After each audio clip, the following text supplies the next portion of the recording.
Yeah, welcome back, everybody. We got another night here at Liberty Libations, and apparently we're doing a good enough job filling in that Jake doesn't need to be here yet again. But Jake, thank you for the reins. We miss you. Glad you trust us with this. And I'm here, as always, with Alden, Hardee, Zane, Placie. Cheers. Then we got Zach. He's going to be queuing up the stories and popping in and out here and there. And hopefully we got some folks in the chat. They're going to be participating a little bit. We have a wide range of topics tonight, too. It goes from, fun to serious to we're going to have a little fun tonight. To more fun, yeah. Yeah. So, first and foremost, yeah, I'm I was just going to ask. Inner basic B tonight because we have a forecast that's getting down in the 50s now. So it's time for that pumpkin beer, y'all. I'm down in the 50s. It's upon us. Make sure the blood doesn't freeze in your veins. Right. Gonna go out and salt my driveway. I'm double fisting tonight. I got a Negroni and an IPA, so I'm prepared for anything. Yeah. I have a cider from Nashville. Right on. It's pretty That's good. cool. Okay. I haven't tried them yet. I wish I could say I've got something really exotic tonight, but I've just got a Corona Extra, so... Oh, It no works. fruit concentrate? Extra. No, not tonight. Yeah. What was it you were drinking last week that had like chlorophyll and I forget. It was orange juice concentrate with like chocolate liqueur and Oh yeah, orange yeah. liqueur Yeah. And it made not and the tequila. best color. think. Yeah. It looked like Awesome. a puddle, but it tasted good. So. Yeah, absolutely. All I right, think so that yeah, went we kind style. of missed the story last week, but as such, we waited a little bit longer, so now we have some data on it, some more stories to share. Liberty safes apparently don't support liberty. So they're hoping the FBI sees customers' gun safe contents without a court order. So we've talked about this before with cell phone companies, like Verizon with their super cookies, AT&T just totally rolling over, not asking for a subpoena, any kind of court issued anything. Just someone with a badge or with an official sounding voice and a clipboard just asks for something. The Ring doorbells, hey, well, just turn that over. The Alexa machines, they are listening to you. Your TV is watching you back. And now The we Ring know doorbell, they turned it over on like hearsay. It wasn't even, it was really bad, that case. Yeah, like they called the police. Like, hey, we heard you're looking for this. We might have something. Yeah. So, so now we have the Liberty unsafe, apparently. Let's see here. What exactly does the story say? I don't remember all the details of this. Honestly, this is one that I caught because of the memes. It was connected to January 6th. Like the feds were raiding some guy for being there. And then I guess they mentioned, I don't know how it got out, but they mentioned that they also called Liberty Safe, just asked for the passcode, and they gave it to them. Which, why do they have it to begin with? I was just going to ask that, like, why that works, like, on more of the, app things, like having the back door. I get, like, how that works, but, like, a physical safe, is it, like, a digital pad that has, like, always a back door kind of thing, or did they know the person's code that they set and why? Well, according to the memes I've read, apparently Liberty has backdoor codes programmed into all their safes. That's what I'm saying. Like, There's like an administrative admin, right? Some kind of override code that just lets you in. 1, 2, And 3, I guarantee, 4. Yeah. probably Admin. they're probably not the only ones with that code either. It takes like one bad guy to figure it out, and then all the bad guys know it. Mm-hmm. Oh, absolutely. And whoever has this passcode at Liberty. Do they send emails? Were they trained in cybersecurity, at least moderately? Are they susceptible to a phishing or a whaling or a harpooning scam of some sort? So what you're saying is, if you want to put something in a safe, get an old safe. Analog. Yeah. The With a ones where you key. gotta twist it one way, another way, and then another way again, and then flip the Yeah. switch. Yeah. Yeah. Big A high school comically long locker. skeleton key. Yeah. Mhm. Yeah. Or you can just bury money in the backyard. Mm-hmm. Yeah. Bury gold in like a ammo tin, Yeah. Jeez. Ron That's Swanson wild. style. Well, I also didn't get the proper shout out at the intro too. This show is put on by the Libertarian Party of Georgia, lpgeorgia.com. I know we've got the the Liberty Pub Crawl coming up in Savannah. What is that, on the 30th? Yeah. Yep, 30th. There we go. So it'll be Saturday the 30th. It's a pub crawl. It's a meet and greet. It's a networking event, and it's also a chance to show off some kind of costume, some kind of face masking device, because it's pushing back on Big Brother a little bit. The surveillance has gone a little too far. So there's going to be various fashion statements you can make that make you harder to track and recognize by these cameras. Yeah, There's some wild I think ones. we will have stuff on the store in the next few days. That's anti-surveillance clothing. Will be on the lpgeorgia.com store. That's cool. I'm not seeing it up yet. Oh no, here it is. I'll share. So, real quick. Sorry, you guys are just gonna have to talk while I'm messing with stuff too, because There we go. again, Oh, No kinda worries. slow. Oh, here we go. The plot thickens. So apparently, Liberty Safe's parent company is a major Democrat donor. Hmm. ugh. You wouldn't think. Yeah. Is Yeah, that so bad here's for kind of branding? an example of some of the stuff people will be wearing at the Banished Big Brother pub crawl. Oops. It's like these weird shirts that kind of will fool It's- facial recognition. Really creepy. I'm getting Yeah. some major AI art vibes from this. Maybe. Probably. I think This I was would made prefer by just an Daniel invisibility McGee. cloak. The bag is kind of funny. I like that.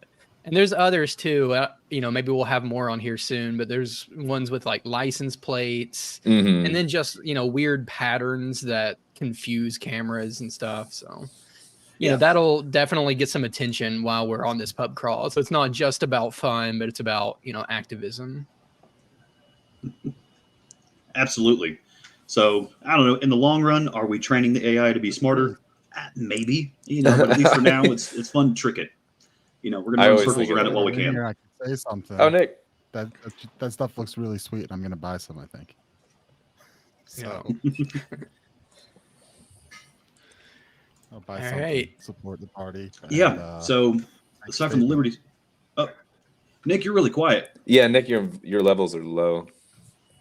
let me- Suha says, I challenge Zane not to say the word malinvestment once during the podcast today. I know it's hard, but doing hard things are necessary in life. Oh man. And we Do you got some stuff accept that coming up. challenge, It's gonna be Zane, tempting. or Hey, Suhas, I have a reputation to maintain. My level's better now, Alden, or Yeah. Yeah. I'm being quiet. All right.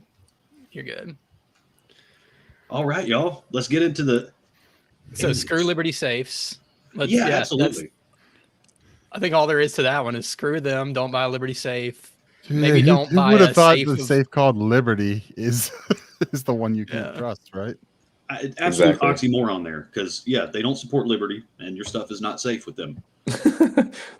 No I would part of that suspect word. that boycotts are most effective when your entire audience is libertarians who are Yeah. extremely willing and interested to do the research on you. If there's one sort of company that should probably not engage in activity like that, it's companies that sell exclusively to libertarians. Right. They're donating apparently to the Democratic Party. Maybe they're trying to make a shift here, like a brand shift, an audience shift. I don't know. It's a Well, I big know certain segue. companies like that. Anything that's kind of associated with firearms as well. The things that are, if you're in political kind of retail, you tend to make donations to both parties. Oh, right. Hedge the bets kind of thing. Yeah. Yeah, kind of. Another reason why a two-party system is a whole lot easier for making calls like that, because it's hard to hedge your bets. If you have 7 parties, it's a lot to pay off. So. Oh, exactly. That's so. It all depends on who's in charge in your home state. Where are your headquarters? Who do you really have to pay to keep things flowing? Because if it's a Democrat senator, you get a Democrat governor, and they don't like you, or they think that you're marketing to the J6 type guys. Well, now all of a sudden you got to pay up to the campaign, or they're going to have you audited. They're going to have you investigated. They can have your life miserable if they want to. And that goes for both sides. Republicans do that too. So it's not just one side of the That's aisle. the whole Companies. thing, about the two-sided is it's too easy to pay off both sides, and both sides play the same game. And anyway, we can We can move on to more fun stuff, I guess. But If only we had a three-party system where we could also get in on the action, I might be okay with that. Right? Yeah. Or Who's just gonna the bribe one-party me? system where it's just us.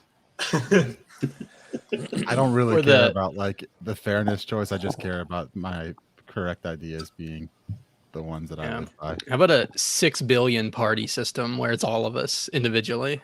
There you go. Yeah. Yeah, that's the goal, right? That's the no party system ultimately. Yeah. All right. So let's get into the You know, fun stuff here. One thing they can't keep safe: news of aliens. Yes. So this is something that came out of Peru. Now we know stuff has been coming out of this area of Peru. I forget exactly where it is, but this one spot where the stuff came from. Isn't this like the Nazca Plateau area or something? Or? Yeah.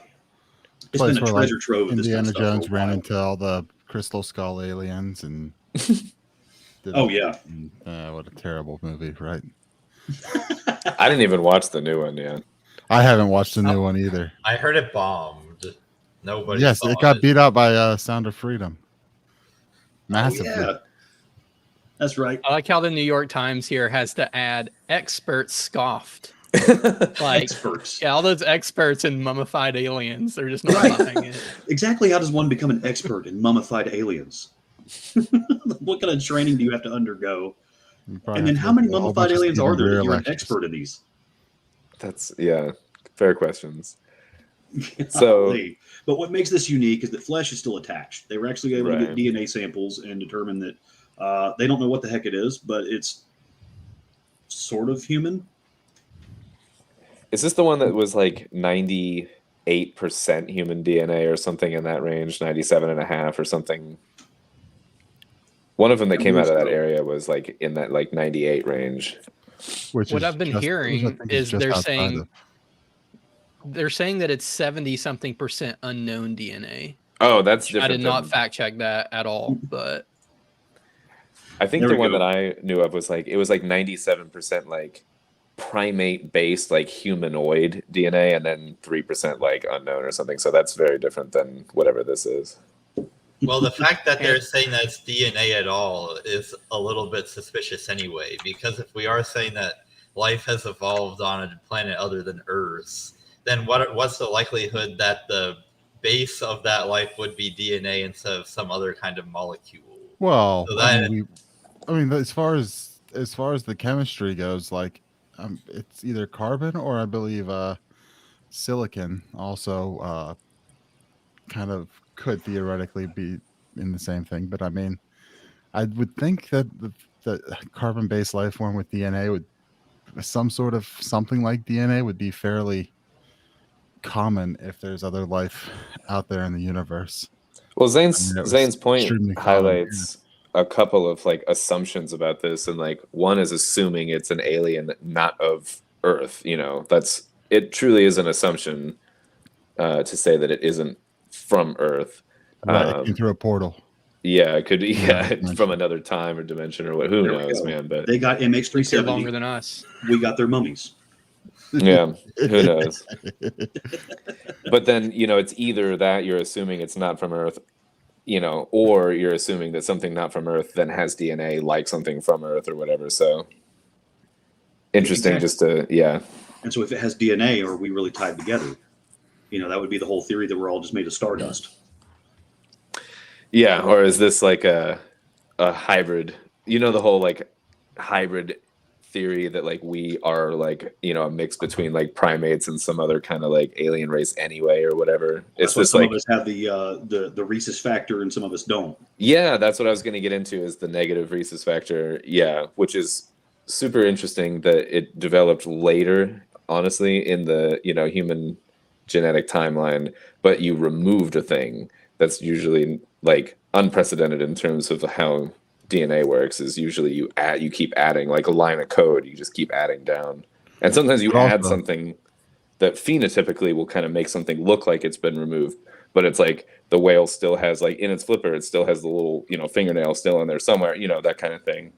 And so for it to be gone is really unprecedented genetically. And it's the only factor that really separates races among humans, because without medical intervention, it's almost impossible to breed past one offspring if you have a female that's negative and a male donor. But anyway, Yeah. so it's truly the only thing that you could really make the case that there are two different human races is maybe based on this, because you can't breed just willy-nilly. Yeah, the Does one of those races? Does one of those races have slit pupils and drink adrenochrome, or? Now those are aliens. I have. Do any of you guys have negative blood type? Just out of curiosity, I'm a. I have A no idea group. what mine is. You don't know? Yeah. I don't know I did what a mine test. is. I'm pretty sure I have the Reese's factor, which is I like to eat peanut butter cups. Yeah. You got the sweet tooth. You got the Reese's factor positive. Yeah. Take a lap. No, I did a test one time because I kind of stumbled on like online groups that were like talking about negative blood type and different traits, and I was like, oh, that's weird, I have that, and like, oh, I just thought that was coincidence and whatever, and like being sensitive to things, and like I can only use certain kinds of soaps, like I'm really sensitive to that kind of stuff. I can't wear like a watch. The battery always dies on my watches. I just got tired of buying watch batteries, so like I don't wear a watch anymore. And I found groups of people that were like, oh yeah, this is like well known that this happens within like negative blood type groups. And I was like, whoa. Anyway, what's that? The power to drain watch batteries. Yeah, I don't know. Yeah, I can't wear exactly. them. Yeah, they last I've like heard a the month. blood type diet too. That was, I don't know how much of it was a fad and how much of it was actually based in science, but Oh no, yeah. that was a big thing that went through, my whole friends and family a few years ago was, Right. oh, based on my blood type, I can't have nightshades. Yeah, This kind of stuff. that's what I'm not supposed to have, and I eat the hell out of peppers, so I don't follow it well. But yeah, but that's what it says. I'm not supposed to have is like the nightshade family, which peppers are part of or whatever. Well, But I technically, I don't think any of us are, because they're full of what is it, lectins? it's the skins and the seeds, which is why if you look at a lot of like native peoples, they would roast the skins until they char off, and they would pull the seeds out because the flesh of it is fine. But that's where like most of those particles that are indigestible or like carcinogenic or whatever in the skins and seeds. Yeah, absolutely. So, I mean, this stuff down in Peru, we've seen guys like L.A. Marzulli, Steve Quayle, they've been down in Peru for decades. Yeah. Pulling aliens out of the ground. We got the Atacama humanoid? The like elongated skull. Yes. Yeah. Yes. But it's like, what, 1.5 feet, 2 feet tall? It's like the size of a Christmas nutcracker. Yeah. And then they say that the skull has like been modified by putting like bands on it when an infant is born. And they do that too. But there are some that the different like fissure lines and the different plates on the skull are totally different. Where the brainstem connects is in a totally different angle and everything. And it's things that if you were to modify that, you would kill the infant. Like there's no way to do it. Anyway, so the argument is that it's artificially created by like, wrapping the head of an infant. But there it is. Yeah. And I kind of with photos and things like that, like, I don't know about this one particular one, you know what I mean? But there's been skulls that are more like full-size human size that have been found that are in like museums and stuff. This is the tiny little guy, right? I mean, this one's like a couple inches, I think. This looks so fake. It's like, what are the chances that actual aliens would look exactly how we depicted them in cartoons? In MIB, yeah. Maybe the cartoons came from the actual aliens, Zane. Right. There we go. That's a fair point. Maybe was we had meeting with seen the the aliens at aliens Wright long Patterson. ago. Yeah. It's a fair Yeah, point right. too. Eisenhower. I think we met could with the say aliens at Zane's in Wright the camp that a mummified alien degree from University of Phoenix online is a malinvestment. Zane scoffed. Zane scoffs like, yeah. That's a degree that you would only get in a low interest rate environment. That's for sure. Well, and that ties into the whole theory too. Just talking about the skull shape and the head and the wrapping. You've got the Animist tribes over in some parts of Africa, and of course, the Egyptians with you see their hieroglyphs and how they're shaped, and that's the belief is that some of these alien races were here for the ancient humans, and they were trying to mimic them because they worshiped them in a sense because they were smarter and better supposedly. Mhm. And so that's why, we got to start wrapping our skull to elongate our head to make us look like them. So we'll be, we'll fit in with the cool crowd kind of thing. Yeah, and some of the skulls that they find are that, and they are from people that have had that wrapped when they were infants, but you can tell the difference because the skulls have genetic differences, Right. And that's, you see like the, they're calling them hobbits, some of these pre-Neanderthal, I don't know what they're even calling them. It's not Homo erectus. I only know hobbit as a term, but I don't know the scientific name of that like particular species or whatever that was found in like Indonesia or Papua New Zealand or something. They're like 10, 20,000 years old. What is it? Homo florensis. Is that right? In like Malaysia or Papua New Guinea or whatever, the tiny little hobbit. Yeah, I believe that's Homo florensis. Okay.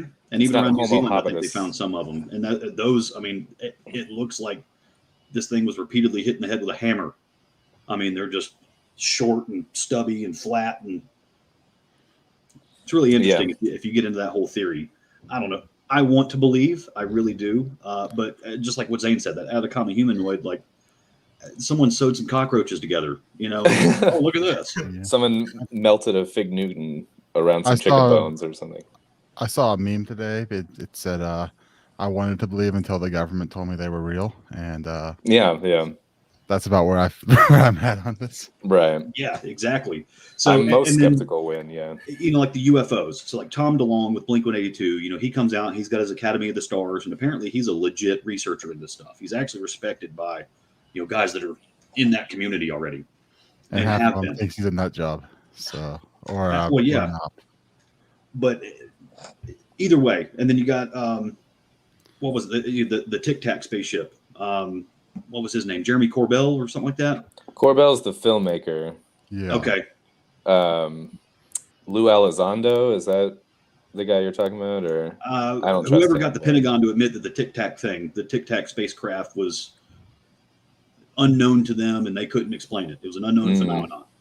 How it ran circles around our greatest jets at the time. Was this the guy that was on like Lex? Was this the guy that was on Lex Friedman telling this story, or he was on Rogan as well? And then he had, right after that, he had documentaries that came out, I think, on Netflix and History Channel. But so Jeremy, guys like this are coming out of the woodwork, right? And they're doing all this disclosure. We're pushing for disclosure, and you're seeing more and more, UFO sightings. But I got to tell you though, if you see the triangular shaped UFO with that one circular light at the bottom of it, that's called the TR-3B. That is our spacecraft. Our military developed that guy. I legitimately think that we have craft that we've developed. The question is like, did we develop it based on something else that was, not ours originally, or did we just kind of come up with it, out of thin air or whatever? But if you read Phil Corso's book, The Day After Roswell, that's what he details. He was saying that was basically his whole career in the Army, and he was a lieutenant colonel when he retired. Right. He was there at the Roswell crash, and it was his job to monitor various private sector entities along the way. And that once they got to a certain point where they were running parallel to one of his technologies, then he would just go privately meet with one of them and then have them discover it. And then you had the government denying it for decades. And then all of a sudden now the government's like, wait, no, we recovered it. It wasn't just, aluminum foil or whatever. But then that makes me weird again, when all of a sudden 70 years later, the people that were denying it have an angle, and then I question their angle and their timing in terms of why now and what they're saying. Have y'all seen the recent footage though of someone walking around Times Square, or not Times Square, but New York City with a cell phone in the late 1920s? This is right. New York City. I saw a photo of a dude dressed like modern day with sunglasses on, back to the early 1900s. Right. Yeah. Oh, I've seen that photo too. It looks like someone coming right out of like 2010 or something, and the photo is from the 1940s. But what I saw was a video of a female. If you look at each individual piece of his clothing, it's all things that you could actually wear in the 40s. It's just it was rare that it would be worn in that combination to make him look. He was like a hipster. In the 2010s. He was a 40s hipster. He's just trend-setting. He was just 70 years ahead of his time or whatever. But there you go. Probably find that photo. I'm sure you could easily, I saw a video, and there was a female walking around some heavily it a populated deepfake? metropolitan area, and she's carrying a phone. Everyone's staring at her all weird. It's like, what are you holding to your head? Was it Uh, a fake or was it or was it real? Who knows? But we do know cell phones existed in Vietnam. And we Yeah, didn't there get them he for is. consumer Is retail. he like t-shirt while everyone else is wearing collared shirts and top hats, and he's got sunglasses and He's got like the blue blockers, like the old man style, like sunglasses. It's kind of weird. yeah, and he's got like a modern day haircut, and it really It's looks weird. And you it's can odd see enough. a camera in his hand. But I wouldn't build an argument around it. But it's interesting. No, that It's definitely was odd. shocked. But I was just saying that to just say that we know that certain technologies have existed, at least on the government and the military level, at least 20 years before the public is brought into the fold. Yeah.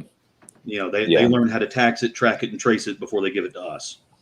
A watered down version, usually, even too, like Right. that Right. we get. Vietnam. I mean, we had cell phones. It was on a backpack. Yeah, you had to It was a cell wind it, phone. and yeah, right. It weighed 70 pounds, but you could call. Yeah, exactly. And it wasn't until almost 20 years later people were carrying around that briefcase-looking thing in their car. Mm-hmm. Yeah. That's how it was called, a mobile phone. Mm-hmm. Got a mobile phone. Yeah, I've heard kind of a similar point being made in regards to like AI technology, which is it's pretty popular now to press the panic button and be like, oh no, if we don't stop AI development, the whole world's going to end. It's going to turn the entire universe Skynet into paperclips and whatever. But this misses the point that the government already has AI and it's going to use it to do all the evil stuff. So we may as well use it to do all of the good stuff that it can also do. Otherwise, we'll just get the bad stuff. Oh, absolutely. Because I remember, it was like 2010, 2012-ish, something like that. The U.S. Air Force had, I think it was several hundred PlayStation 3s, had them daisy chained together. Yeah. And it had AI that had already learned like 10 or 15 languages. It had the whole encyclopedia in it, and it would actually carry on conversations with you. They could like launch a missile from these and various other things, and I remember that whole thing. Well, this is like the first two generations of PlayStation 3s where you could partition the hard drive and install Linux on it and actually have a badass home PC for $500. Yeah, they fixed that quick. Yeah. Yes, they forced that update down the pipes, and the Air Force was like, "Bro, you owe me $12 million." Something like that. You just scrapped an AI project that was a decade in the making. Yeah, because weren't they like networking a bunch of those together and turning them into hundreds of them? It was, I think it was over 1,000. They had daisy chained. Mm-hmm. Yeah, a lot of the times the console, the actual like equipment that you get in a console is sometimes better than for the price that you can get in a PC. It only just does more specific functions. But if you can sort of parlay that into doing the function that you want, then it's actually, for the money, really good equipment. They take a loss on them sometimes. Like they know if you buy it, you're going to buy a couple $60, $70 games and they'll make their money there because that costs them almost nothing. Yeah. Well, I mean, the game development does, but not the disc or whatever. But no, you're right. The consoles are usually for the first couple of years when they're out, given all the cost of like development and everything, and they usually are like at cost or less. Yeah. Oh, absolutely. I dropped a lot of money in the Sony market. Yeah. It was just so easy because that was, we didn't have Roku boxes, and it was I can just log in on my PlayStation 3 and rent movies. This is awesome. Do everything on it. Yeah.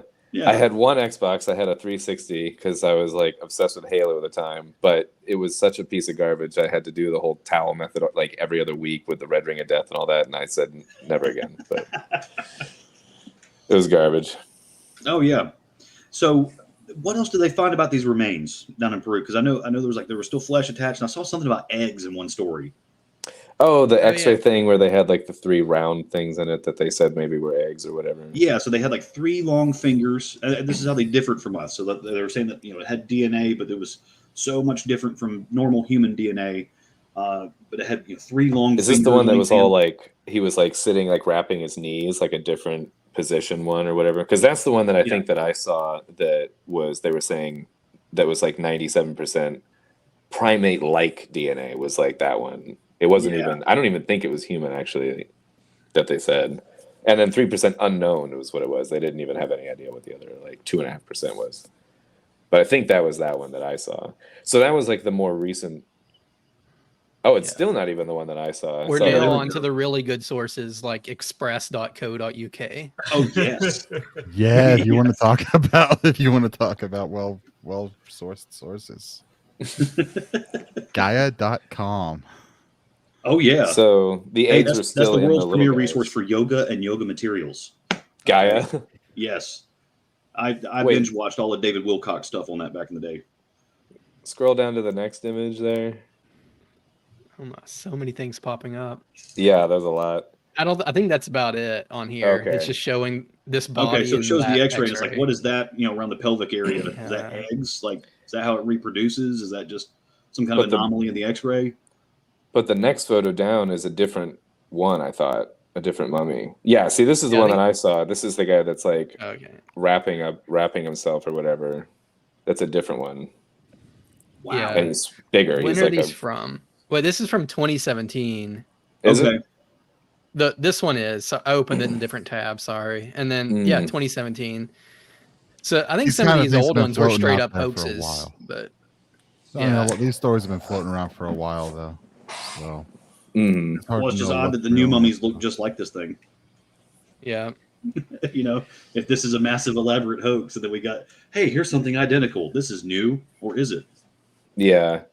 I'm always like skeptical when it comes to the actual like photos and evidence and mummies and things like that until I just like wait or whatever. But I'm someone that believes that it's possible. Like I'm not saying I don't believe that it's possible. I'm just always skeptical of like when someone brings physical evidence, I'm always like, is it though? I don't know. Right. Well, and that's like what is it? The Lovelock Caves, in the 1920s in Utah. Yeah, they found some Lovelock? giants. Oh yeah, okay. The Yeah, giants lots were of still spots sitting on the like throne, still had red hair attached to their skulls.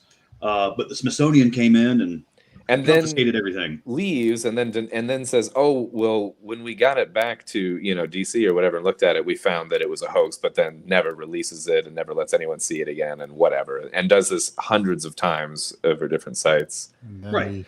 There's then a, giants, then it's gonna go to Nephilim and everything else. Yeah. Oh yes. There was a guy that was on Rogan and he was talking about that there was like a Lincoln quote where he was like visiting what is it, Niagara Falls or whatever, and in his journal that day he like wrote that the race of giants in North America that like lived with the mound people or whatever have also like laid eyes on this same waterfall in some poetic way or whatever. But anyway, he was talking about Lincoln apparently acknowledged that giants lived in the continent or whatever. Like, Well, he was almost 7 feet tall. I mean, he was. yeah, he was maybe a giant himself. Yeah, he was halfway there. It was one of his uncles. The giant talk is definitely interesting. It's there's a lot of weird stuff, and Big Smithsonian is always. Yeah, I changed my tune on Smithsonian from when I was like a wee tot to now. They're very different in my eyes today, but Oh yeah. Well, and it's pretty odd too when you finally grow up and realize that all the dinosaur skeletons you see in any museum are not actual fossils; they're plastic reproductions. yeah, I don't know what percentage of it, if it's truly all, but I think most are reproductions. Or if they do show you anything, it's like half a metacarpal. Yeah, Look at that! they're like, here, That's this so little, authentic. yeah. And Here's then who the can say? quote from Lincoln. It says, "The eyes of that species of extinct giants whose bones fill the mounds of America have gazed on Niagara as ours do now." There you go. And that is from Good job, Jamie. some transcribed book. He wrote that down, I guess. Okay. When he's talking about mounds, is he talking about like the Snake Mound in Ohio, the mound builders in Louisiana, or Yeah. Well, there was weirdly, mound mounds is builders. capitalized too. It's mounds, Oh. capital M. So it's the Hmm. candy bar. Missouri? Then Yeah, exactly. Candy bar. So he likes coconut and almonds. We know that for yeah. sure now. Right. We Is can that put that why one to he- rest. is that why he But yeah, we started got- the war? What is it? It's Oklahoma and Ohio have the weird burial mounds, right? The Ohio big, has too the- long. Ohio has Ohio's the this, serpent. the serpent one. And Yeah. then, I believe it's in like Missouri. It's along the Mississippi River Valley further down there. I think there was like a whole civilization that they kind of say predated like the Native Americans we know in that area. Yeah. And then down Louisiana, there Oh, wait, that was like a Dutch person, right? That they say like the Dutch or some Dutch explorer came way before that. I know that because Elizabeth Gallimore told me all about it, and I think that's in a book she's writing, where there's some like they think really, really early European that might have come there, and that was behind some of the leprechaun myths. But, Interesting.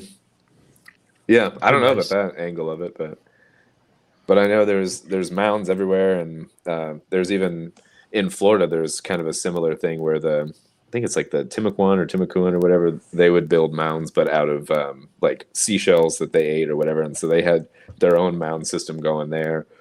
They're all over the place. Wow. Shane claims that Shane Hazel, former governor candidate for Georgia, claims he's got a spot up in the North Georgia mountains where some traces of an ancient civilization. I mean, hidden off in the woods. He said he's tried to buy the land out from under the guy who owns it because he wants to. Well, there's been some big national stories in the last few years of North Georgia mountains being home to like ancient, Aztec or Incan ruins or something like that. Yeah, I think Shane's claiming he knows sense because we're like 4,000 miles from, to make that trek. They're like, how did they do that? There's actually have to get Shane back on here to at some point and have him explain what he found up there.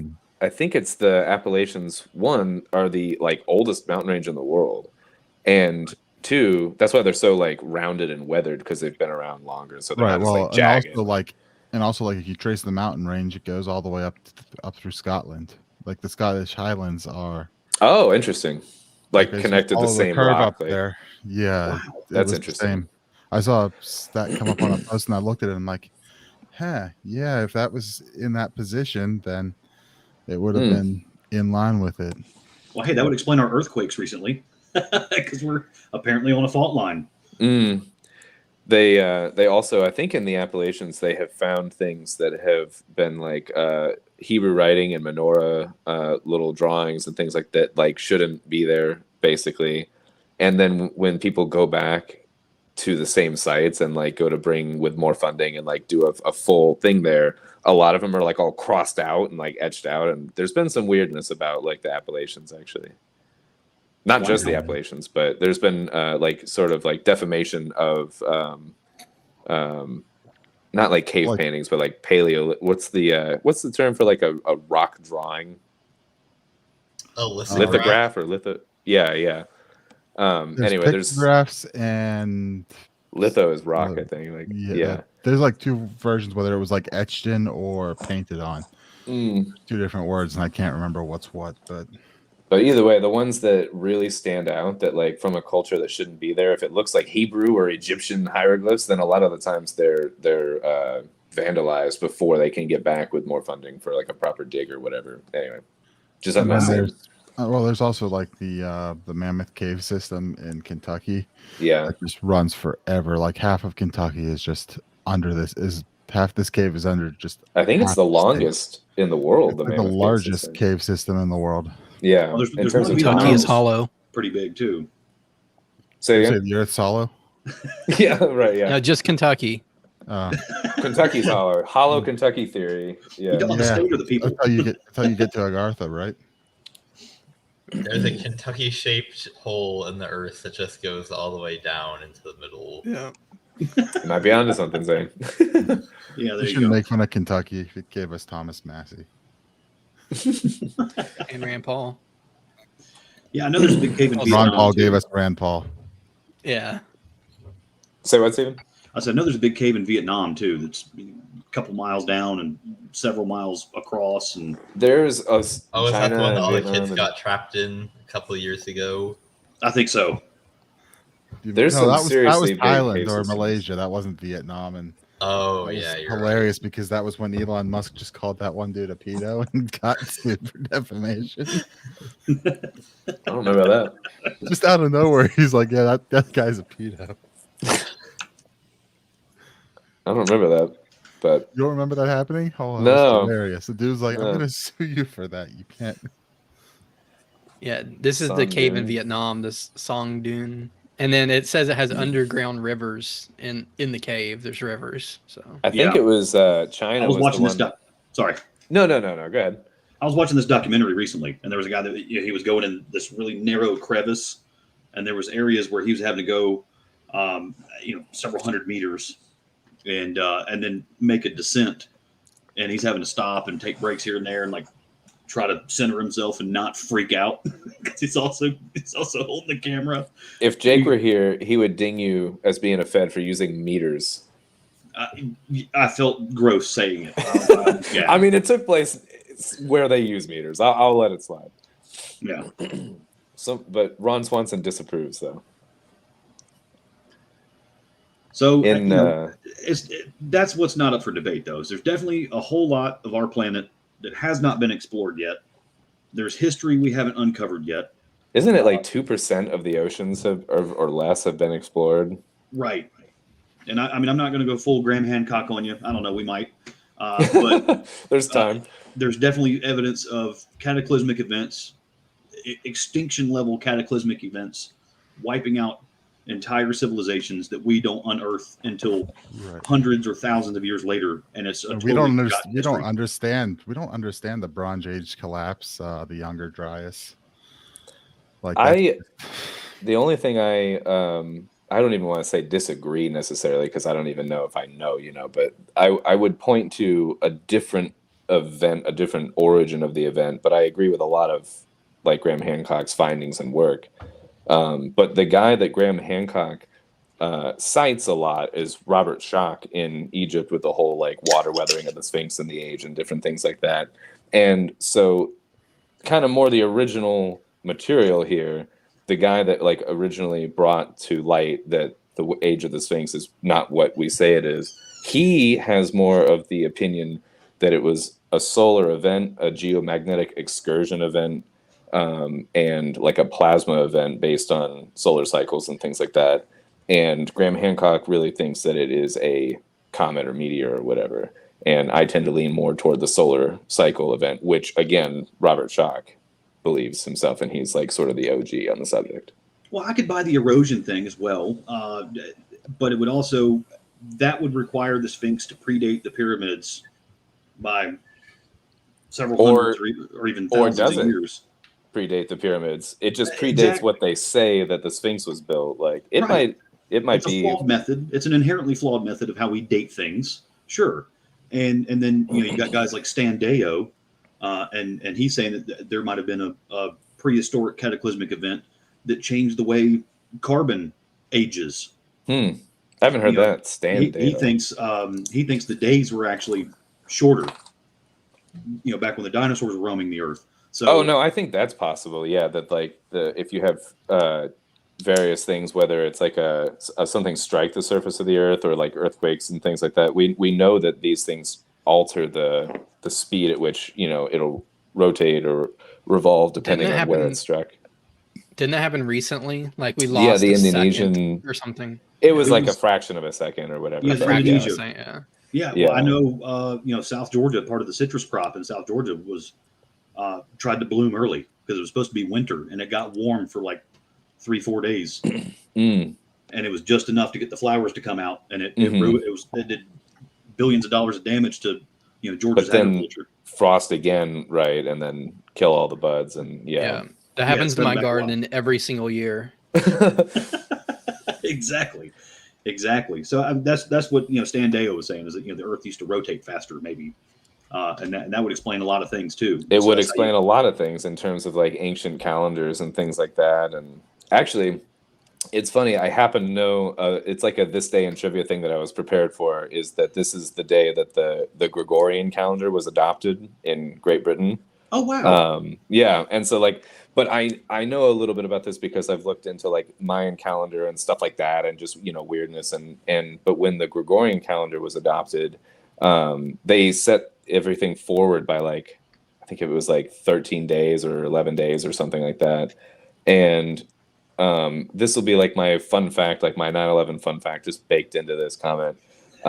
If you don't account for the Gregorian calendar, the jump of days, like if you go pre-Gregorian calendar adoption, 9/11 would have taken place on Halloween, which is interesting. If you go in like the more like pre-Gregorian calendar, pagan significance and You know, Just that an whole thing, interesting, like yeah. it's like a blood sacrifice, maybe if Well, they were and into that. we'll save that for a deeper talk. But right now, the tidbit of it is interesting. That it would have taken place on Halloween in terms of pre-Gregorian calendar times, but Interesting. That's good. And that is one thing we know for sure is that the government definitely doesn't tell us everything, or when they do, they're not very honest about it. Which don't is tell us shit. Yeah. exactly. Well, I mean, that could be our segue into Governor Kemp with his emergency declaration. So here in Georgia, Governor Kemp came out and did a big press conference that Washington is destroying the economy and we have to fight back. And so he state of emergency suspended the gas tax to get hardworking Georgians some relief. Mm. So wait. He put the gas tax back in place and then suspended it again? Yeah. When did Well, it start so up again? 'Cause By it was law, he's suspended only during allowed to COVID for suspend like it. 2 years. He has to suspend it 1 month at a time. He only has the authority to suspend it for 30 days at a time without legislation. Mm.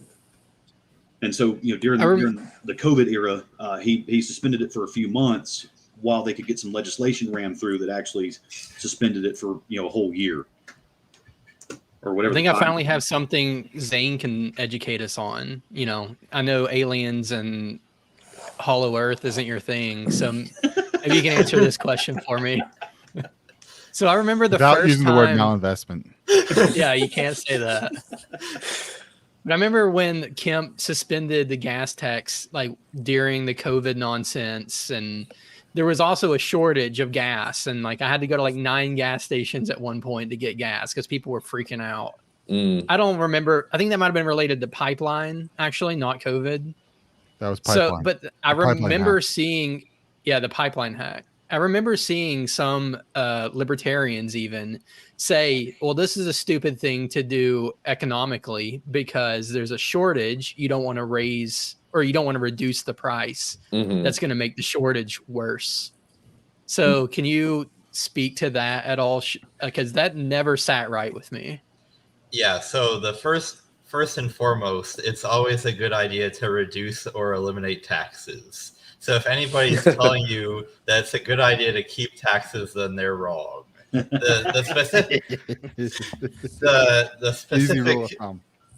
specific fallacy being engaged in here is that in a completely free market, if there is a shortage, it's not that you need taxes to make the price be higher. It's that the price will just automatically get higher. Yeah. Because gas stations will realize, a lot of people want gas right now. We can start charging more for it. And that has the effect of preventing any individuals from trying to hoard it. Because if you're having to pay $5 a gallon for gas, then you're probably only going to buy just enough to get by until for the next couple of days. Whereas if there's a shortage but it's still only $3, then you're going to bulk up and then there's not going to be enough left for everybody else. Well, the problem is we don't live in a free market. We live in a market where the price of gas is heavily regulated. And so the gas stations are sometimes in a position where they can't fully raise the price up to what it otherwise would be, which is what results in a shortage. But theoretically with it, just by just suspending the gas tax on it, people aren't responding to the price of the gas without the taxes included. They're responding to the price of the tax with the gas included. So I mean, they don't care that it's $5 with the tax or $5 without the tax on it. So really, it comes down to what's the price overall. And if you suspend the gas tax, economically, you're still in a truly free market. You're still going to find that cost equilibrium, which is going to be the same price whether the tax is included or not. It's just the government doesn't get their revenue when you suspend it, and that's probably a good thing. So what percentage is the gas tax? Well, see, and we just overhauled this a few years ago here in Georgia because I think it used to be percentage based, and now they moved to like a flat rate per gallon. Oh, a lot of it's flat rate per gallon in places. Yeah, well, because that's what several municipalities were already doing. Counties and cities, they already had hey, 5 cents per gallon goes to us instead of. But I think the state had like a percentage on it, and then they moved to flat rate. I think it was like 22, 23 cents a gallon, something like that. Mm. Yeah, according to Fox 5, it's 29.1 cents per gallon. That's Okay. And high. that's on top of the Fed's 18.4. So it's state and federal? Yes. Yep. Oh, And damn. if you're lucky enough to live like in the city of Atlanta or maybe Johns Creek or something like that, there's probably additional city taxes on top of it. Fuck me. Right. God. Exactly. So That's each orifice getting fucked, man. That's a lot. right. Well, and then But you it's know for the that- roads, Alden. We wouldn't have roads if not for this. Oh and then yeah. they go right. and then they get to have press conferences and beat their chest and talk about how they're providing relief, to hardworking Georgia families during these tough times. And it's Well, like, if wait I- a second. So if you're admitting that you're part of the source of our pain that we need relief from to begin with, why are you doing this to us to begin with? And if you want to give us some actual relief, how about you actually abolish the state income tax? Because we've had the revenue surplus for 3-4 years running to justify this. Give us some real relief. Yeah, but this is like I mean, they're. Steve- Oh, go ahead, Zane. If I come up to you and start punching you in the face and then I stop, technically I have given you relief, just not in the way that most people think about it. Well Right. said, Zane. Yeah. Well, I now think I'm there's stomping You those don't go foots around and punching bragging in the that you face. stopped. Yeah. I could still be beating you in the face. Yeah. They're supposed to take tolls down when the road is paid for, right? But they never take tolls down, the toll booths or whatever. Georgia They did 400 do was that in paid Atlanta, for like yeah. 10, Did 15 they? years. They don't in Yeah. Florida.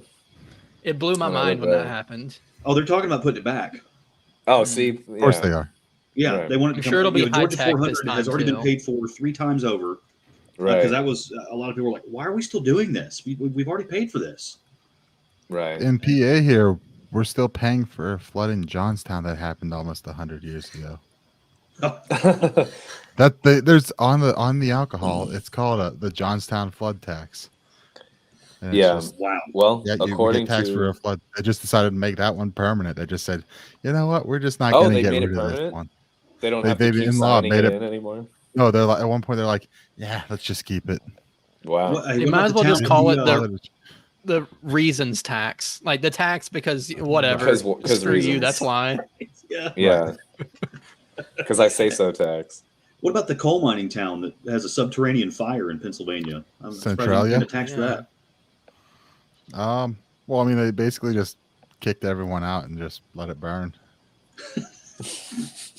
On that Yeah. note, Kentucky Yeah. is hollow because Ohio sucks. Yeah, it makes That's what sense. Philip That makes says. sense. Yep. I don't No argument understand there. the logic, but it made me laugh, so I'll accept it. Yeah, there we go. Apparently, I- Ohio sucked all the ground out from under Oh, Kentucky. now it feels Ohio and Kentucky have a Ohio's just rivalry. a- I don't fully understand.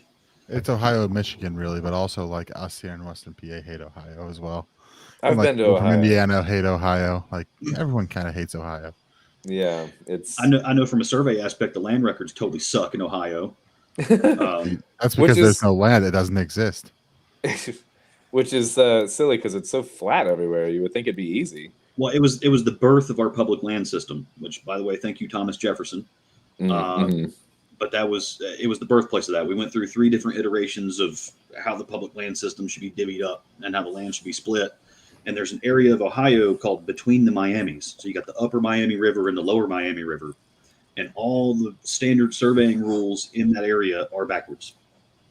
And it's Mm. horrible. So, yeah, but They got- back to the gas tax though. Thank you for the little bit of relief, but honestly, here's something else I've noticed. Let me see if you guys have noticed this too. So, you go to the pump, the price that's on the sign is based on how much it's going to cost them to buy the next tank, right? It's not what they paid for it; it's what they think the next tank is going to cost. Is it estimated? Yes. So, they have these forecasting models. They're usually pretty accurate within, 1% or 2. And they know they mostly operate at shoestring budgets. Your standard gas station in town relies on you to come inside and buy snacks. They don't make much off of their actual gas. The gas Yeah, I is was just there gonna- to lure you into the snack bar. I was gonna make the point of like the consoles where it's like they sometimes break even or lose money. Some places when the gas prices get pretty low, they lose money on the gas too. Yeah. All right, Right. all right. I gotta real quick pull up Warren's comment because I got to respond to this. Yeah. So also, I believe as far as like checked a couple years ago, the most astronauts came from Ohio as well. The common factor here is everyone's trying to get in the air and get as far away from Ohio as possible. And the comment said Boom. Wright brothers and Neil Armstrong were Ohioans. Yes, and they were all trying to get really, really far away, which is why they started flying. Man, yeah. So the price of the gas pump is what it's going to cost them to refill the tanks. Okay, so if they know, hey, you get some news that hey, OPEC's cutting production, the price of Brent crude is up $5 a barrel today. That price at the pump goes up immediately. That makes But sense, now, actually. So we've suspended this gas tax. So here I'm in not saying Georgia, I approve of this. you've I'm got saying it makes 29 sense. cents coming right off the top. Why? I'm paying more. My prices around town just went up 15 cents this week. How long is it going to take? How much of a leading indicator is this announcement, or is this really going to do nothing? Because the price of a barrel of crude is still going through the roof. So that's just something to think about. It's just one of those things, about why are hot dogs in packages of 12 and the buns come in 8s? It's that kind of thing. It's like, So are you saying that the price of gas itself is going up so fast that the effect of suspending the gas tax is going to be completely canceled out by it? Is that what you're saying here? That's one school of thought, but it's just something I've always noticed that when they announce, because even when if there's a federal suspension of the tax or whatever, you would think, hey, I'm going to go to the gas station tomorrow, next week, and the price is going to drop 30 cents a gallon. Just see if it does. It probably won't. It's going to be really odd. And look at the price of a barrel of Brent crude today, and the price at the pump today. Okay, then next week do the same thing. If Brent crude is still at the same price and your price at the pump hadn't dropped, something's weird. Because they're quick to raise the prices when they know the price of oil is going up. But there's an immediate cut coming. And let's say OPEC increases their production. It'll take them 2 weeks or more to drop their prices at the pump. Yeah. Which I don't know exactly how long it takes us to exhaust the storage under the gas tank, under the gas station. But I would imagine it's every couple of weeks at least. I've noticed this trend before as well, where the prices are much, much slower to fall. I bet it's like the only thing that really gets it to fall is like eventually like the competition of stations that are like, oh, we'll go down a penny, and then the other one's like, oh, well, we'll go down a bit. And like the fall is like really like sort of, precipitous and slow. But when it goes up, everyone's like, well, we're all going up at the same time. Yeah. But then the competition thing is like over, sometimes weeks, like as it falls. Or some of them will just drop the price 10 cents just to bring you into the biscuit shop in the morning. Yeah. If they got a McDonald's attached to their gas station or something. Oh, man. If I go in the morning and I smell bacon, you got some old ladies in the back making some biscuits, I am going to that counter. Holy smokes. If there's old ladies making biscuits, I want those biscuits. Yeah. Yeah. Yeah. Competition is the reason why prices fall in any industry. And whenever you suspect that prices aren't following as they should, it means either one of two things. One, the government is hiding somewhere in the picture and you're not seeing it. And they pass it off as a market failure, even though it's the government causing it. Or it's a collusion. Or two, it's some aspect of the market that's legit, but that's too complicated for the layperson to be able to think through. Well, that too. But whatever happened to the price gouging hotline from the Obama years? The price gouging hotline? No. Oh, yeah. Yeah. He used a whole bunch of federal money. He earmarked it so you could report gas stations that are gouging during these tough times. Yeah. During some what? Gas station in Chattanooga got popped for it. Like they may have actually been gouging, but I think they always gouged. It was like there just a storm known, or something, or like no? a Katrina hurricane, was before I think. Yeah. It was a hurricane of some sort. I'm pretty sure. Right. No, it was. Katrina was during George W. Bush because I remember the whole Kanye. He doesn't care about Kanye. Yeah, I was literally the same like timeline frame of reference. Exactly. Yeah, that's so funny. Yeah, I'm trying to remember exactly what year it was, but it was again like what Zane said. It was a government caused crash, and then Hegelian dialectic. Hey, these tough times we're in. I'm here to help you out a little bit. Mm-hmm. I'm gonna give you a little bit I'm of a break. still sad about cash for clunkers too, because of all the old cars that took off the road that we could be driving around right now looking That cool didn't in have our all the like fancy electronics. Chrysler and everything LeBarons. else. You could Yeah. actually work Yeah. on Well, and that was yourself. the state of California too. They're banning all new car sales by 2030, I think, or is it 2025? 30, I think. At That 2030 keeps coming up. That They- seems to be a yeah. popular number. Right? Yeah. But they all have to at 2030. least be hybrids. And so I remember here in 2025. So I'm just thinking in the back of my head, I've got a year and a half to get a used car dealership in California because you're going to get top dollar for that. Because they're not allowed to buy new combustion engines. Well, California is also banning all kinds of small engines, like everything from leaf blowers to generators. Like, Is it hey, sales get of on new ones? get on our. Well, I mean, they can't go door to door to confiscate, but they're trying to ban basically all like 2-stroke engines and Mm-hmm. all small gas powered generators that when they cut your power off and tell you to drive the electric car, but you can't get anywhere because they cut. But then they power tell you because don't charge your reduced all electric car. Yeah. Yeah. Right. Yeah. Oh yeah. Well, and then Remember that? PG&E is they'll have these rolling blackouts and admit to it later. Oh yeah, that was us. We were just trying to save $1. There was a By the news. way, you've got there no was- legal recourse here. I think it was within a week where they were like, California, says no to gas cars by this year. And then it was like a week later, California was like begging people don't charge your electric cars this week. Like, oh my God. Hey, have y'all bought a new computer recently? Like one No. that you customize? No. Like Alienware or Newegg or I've got anything like a that? 12-year-old Mac Mini, man. Certain Yeah. size power supplies are not Oh, allowed in right. Colorado, California, Washington, and Hawaii. Why?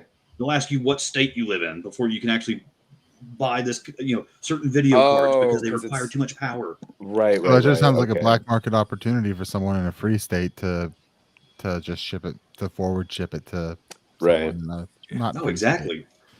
Hey But that's- kid, you want to that's- buy a graphics card?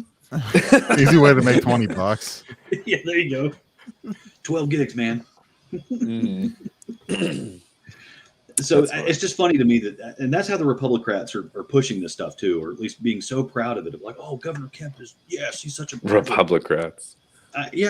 but it's just, so I stopped punching you in the face and I started stomping on your foot now. Yeah. Look at how much better this is. I gave you relief. Now you Right. can breathe. And it's This is just, like the old dad joke thing of like, I've got a headache, and he's like, "Want me to step on your toe?" You know what I mean? Like, it's Exactly. essentially that. Exactly. If you want to give us some real relief, give us real money, right? Hey, let's get a state bank. And I hate central banks. I hate the thought of central banks. But if the federal government's so bad that they're ruining the economy, I mean, because now you're starting to sound like one of those J6 guys, Governor Kemp. Let's get a state bank that'll actually issue real money. If they're going to keep ruining the economy like that, it's. Yeah.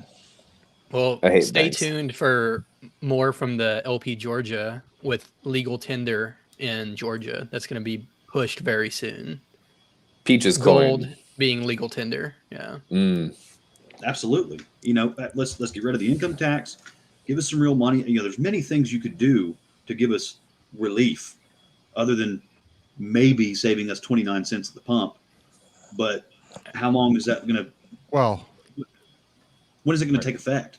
Yeah. we haven't even hit the second half of the story on that. Besides suspending the gas tax, he did it by declaring an emergency. Inflation Oh yeah. is an emergency. And I mean, the inflation's been bad, but from everything I've seen with the hikes in interest rates, that's been bringing down the rate of inflation, from what I can tell. So, inflation still always happens, but of course it's a political play, and they never find a way to suspend your rights or mess with it when times are good. There's always got to be an emergency. We saw the governor out in New Mexico this past week or so declare an emergency over gun violence and say, yeah, we're suspending your constitutional right and your rights under the law. You just can no longer carry a gun on in public, I guess.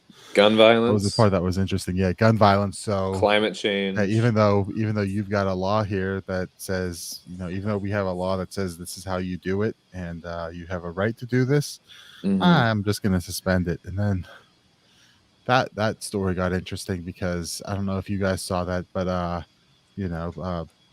what is it? The the school shooting.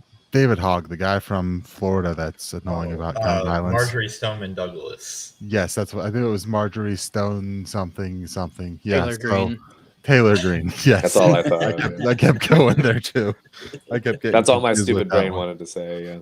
But yeah, so he was like, he came out and denounced the move by the governor. Meanwhile, Michael Knowles from the Daily Wire goes, well, no, governors have the right to suspend the laws and suspend the Constitution. Really? It was Wow. it was the a most bold position to take. Yeah. Well, yeah, the fact that one who would normally be on that side, Hogg, is like, hey, you can't do this, and then one who you would think would be on the other side. Yeah, it was absolutely insane, and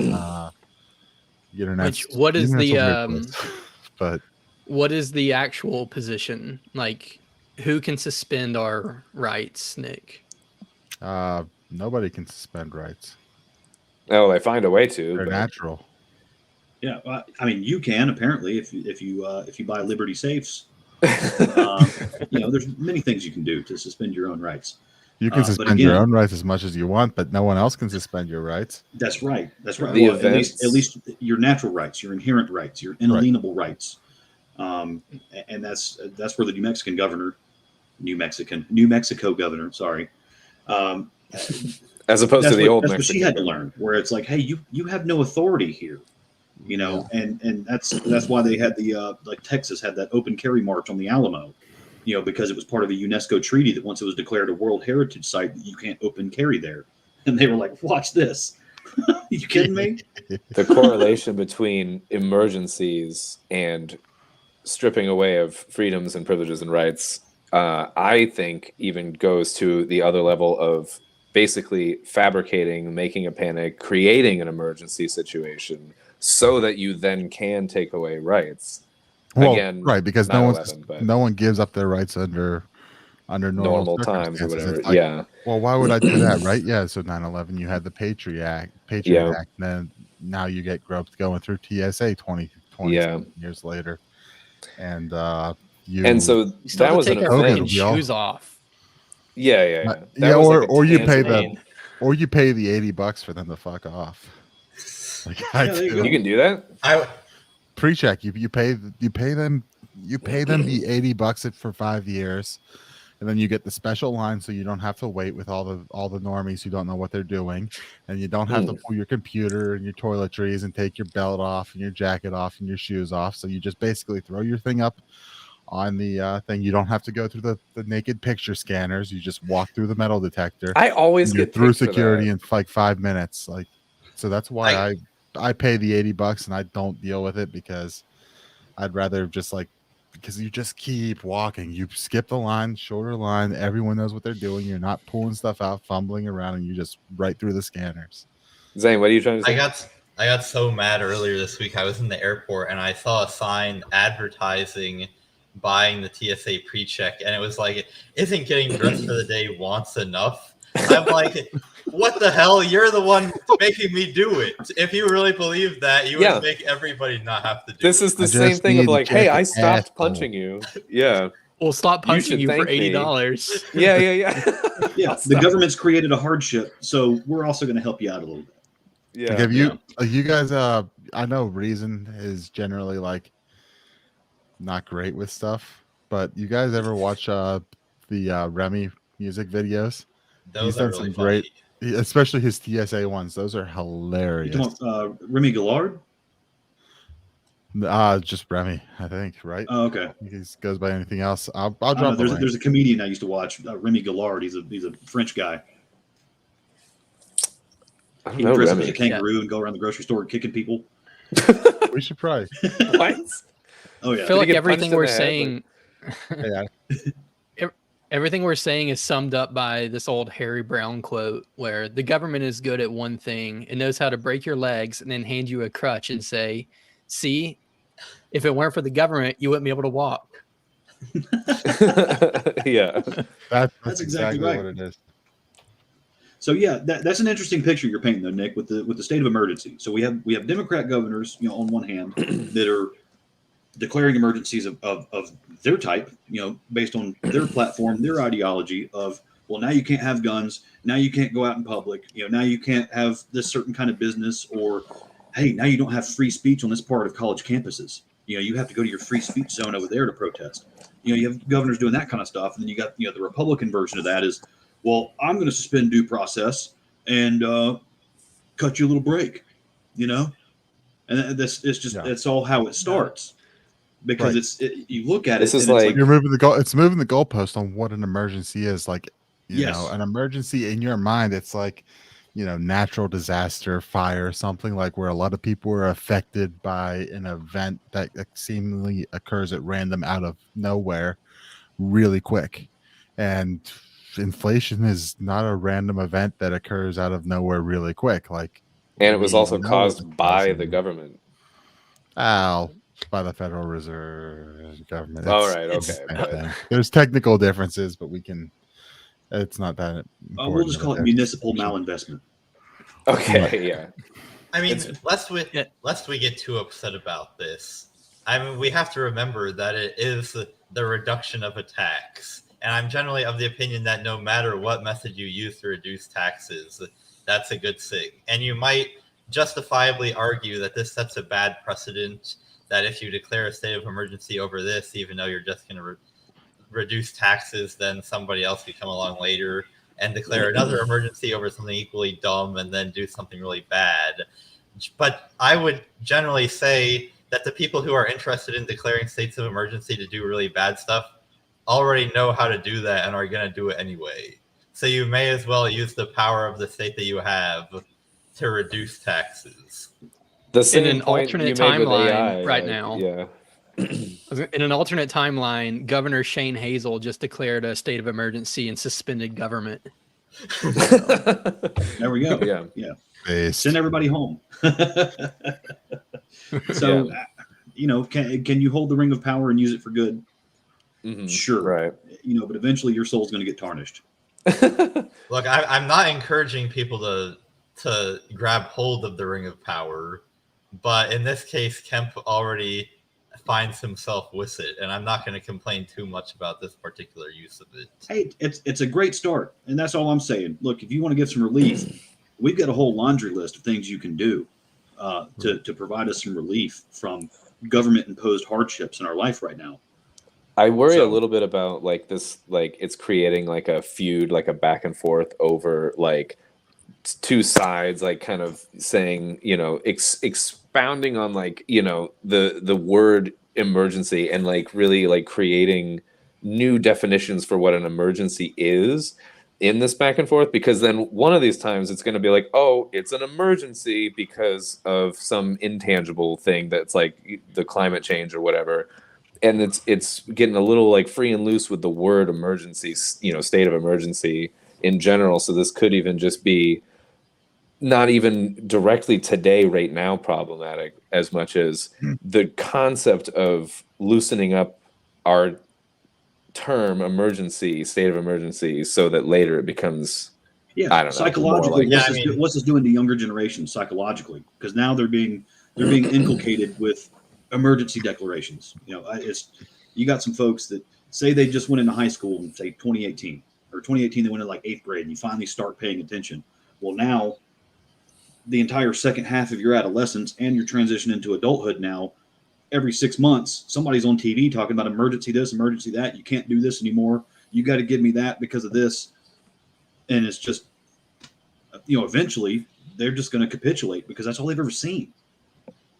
Well, I guess what my point is that the so-called climate emergency is coming for you regardless of how much gas tax you're paying. And so we may as well use it now because,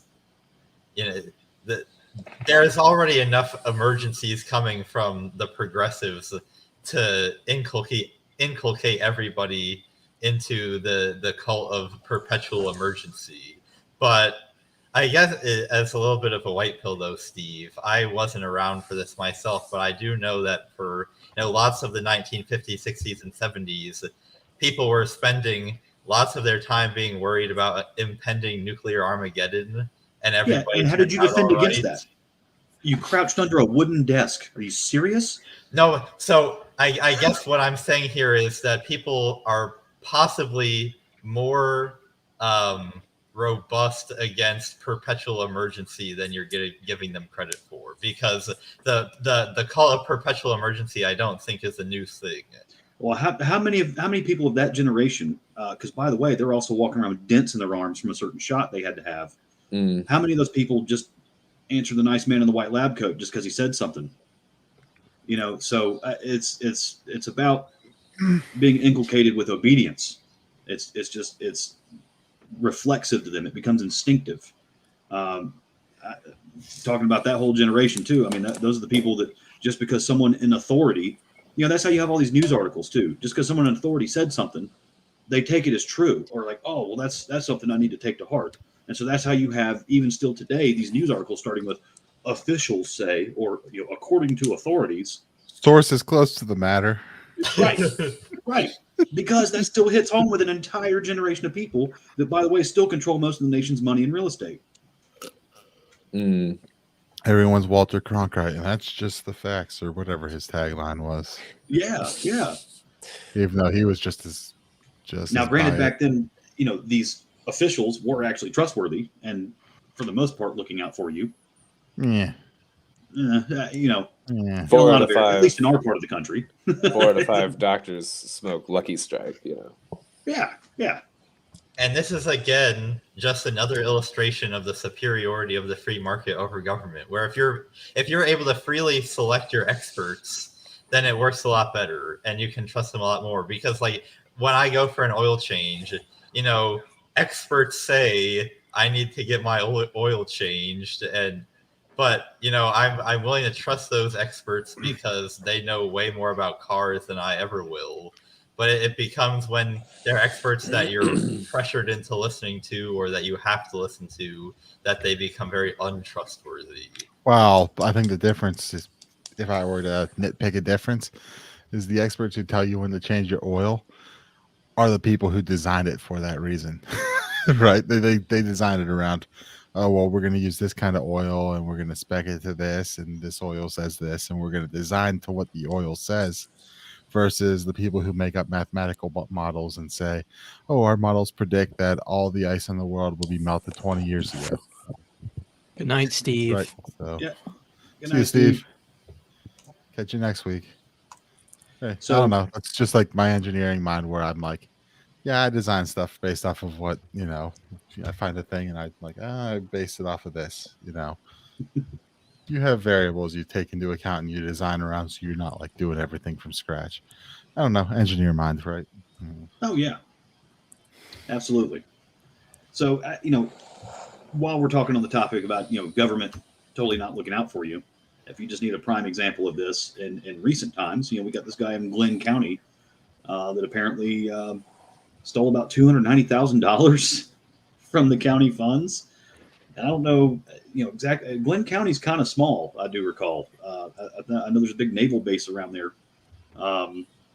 but relatively small county, kind of backwoodsy.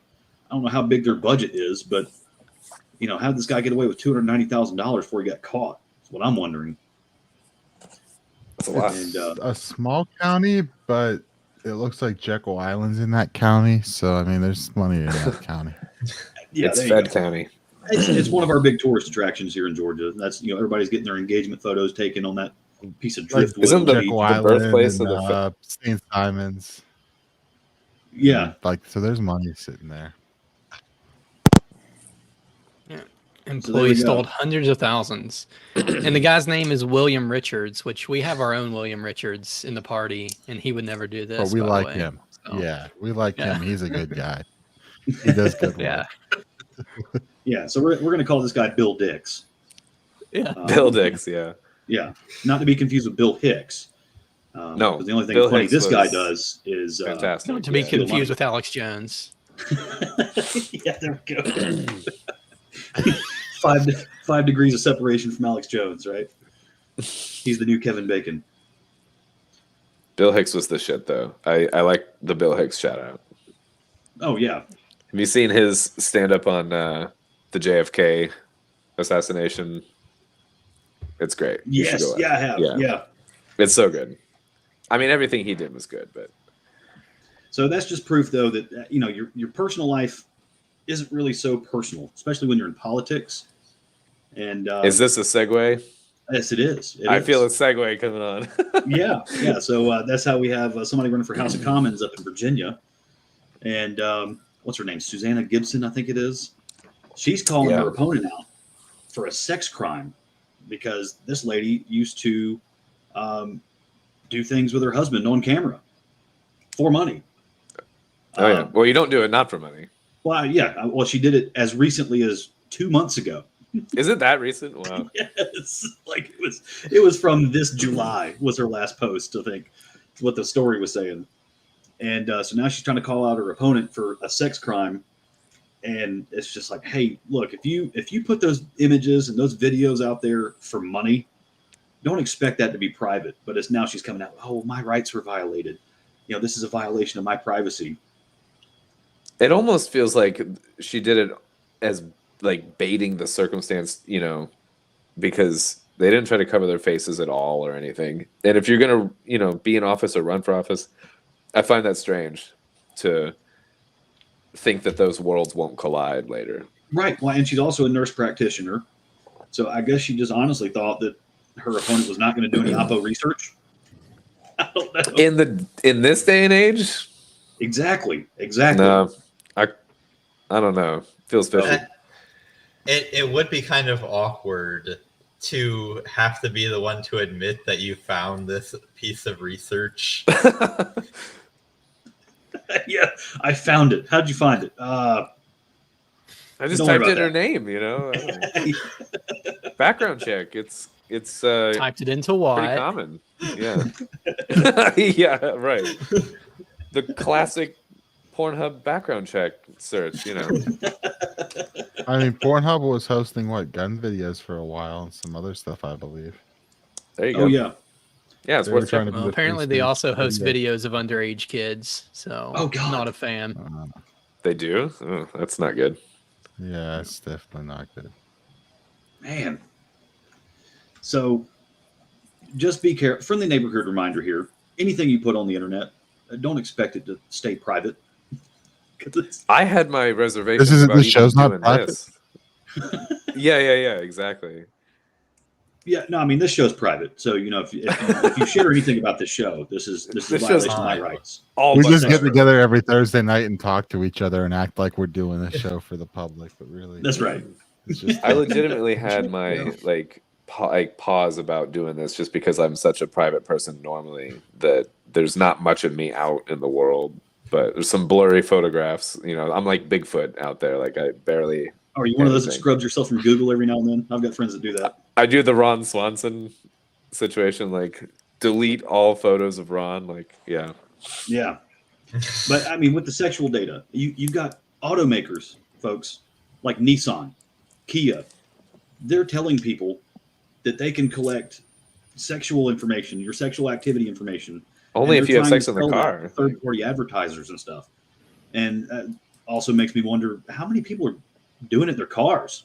Yeah. Wait, are there like sensors in the seat? How would you even go about collecting that? Well, so a lot of it is, again, we don't read the EULAs these days. So, when you sync your phone to whatever it needs, to the infotainment system, Mm-hmm. that's, Oh. apparently it's collecting your text messages, it's reading your emails, looking at your images. Also, that it's kind of like stuff. that story how the automated systems at Target realized that one girl was pregnant before she knew and her parents knew. Right, so like they What probably did it send have her a an way ad with all for the AI. diapers? Yeah, something, and so Because she was buying a bunch of stuff. It was like unscented body lotion and like other stuff that people who are pregnant buy. And so Target's Pregnant people buy unscented body lotion? I don't know why, but that's just that was mentioned. They're very in the video sensitive that to smells. Well, Target's going to think I'm But- pregnant then.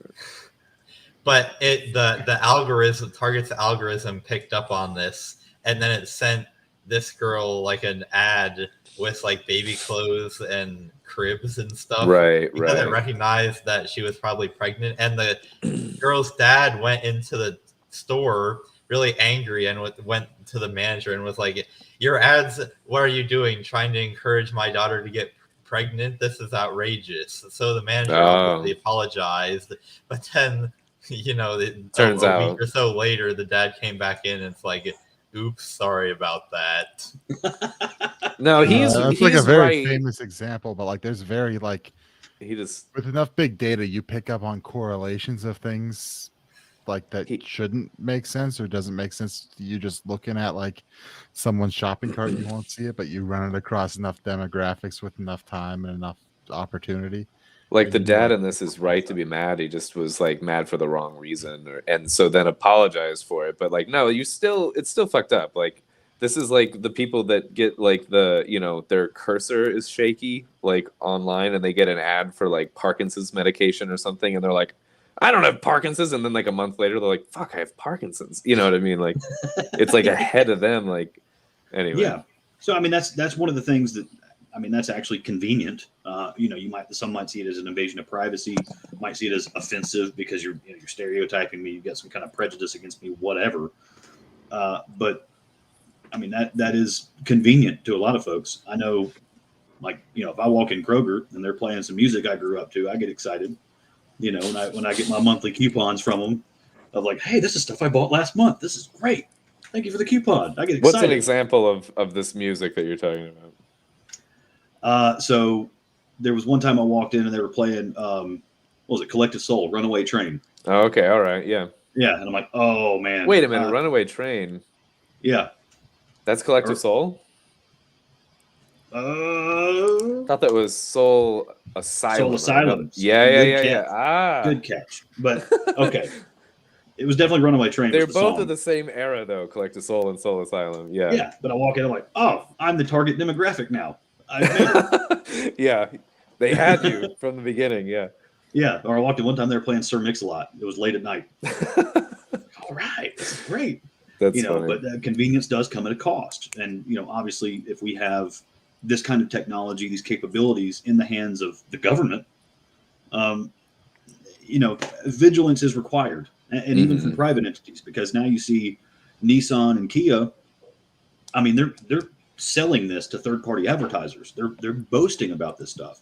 Now, this isn't something that your local car salesman is going to tell you when you're checking one out. Hey, by the way, this thing tracks all your sexual data, man, and it gets 18 miles a gallon. You need this car. Yeah.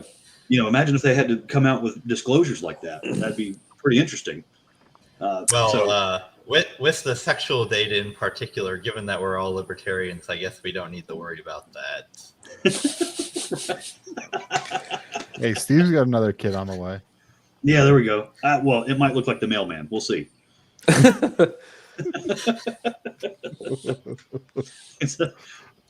No, I have the benefit we're both libertarians. So there you go.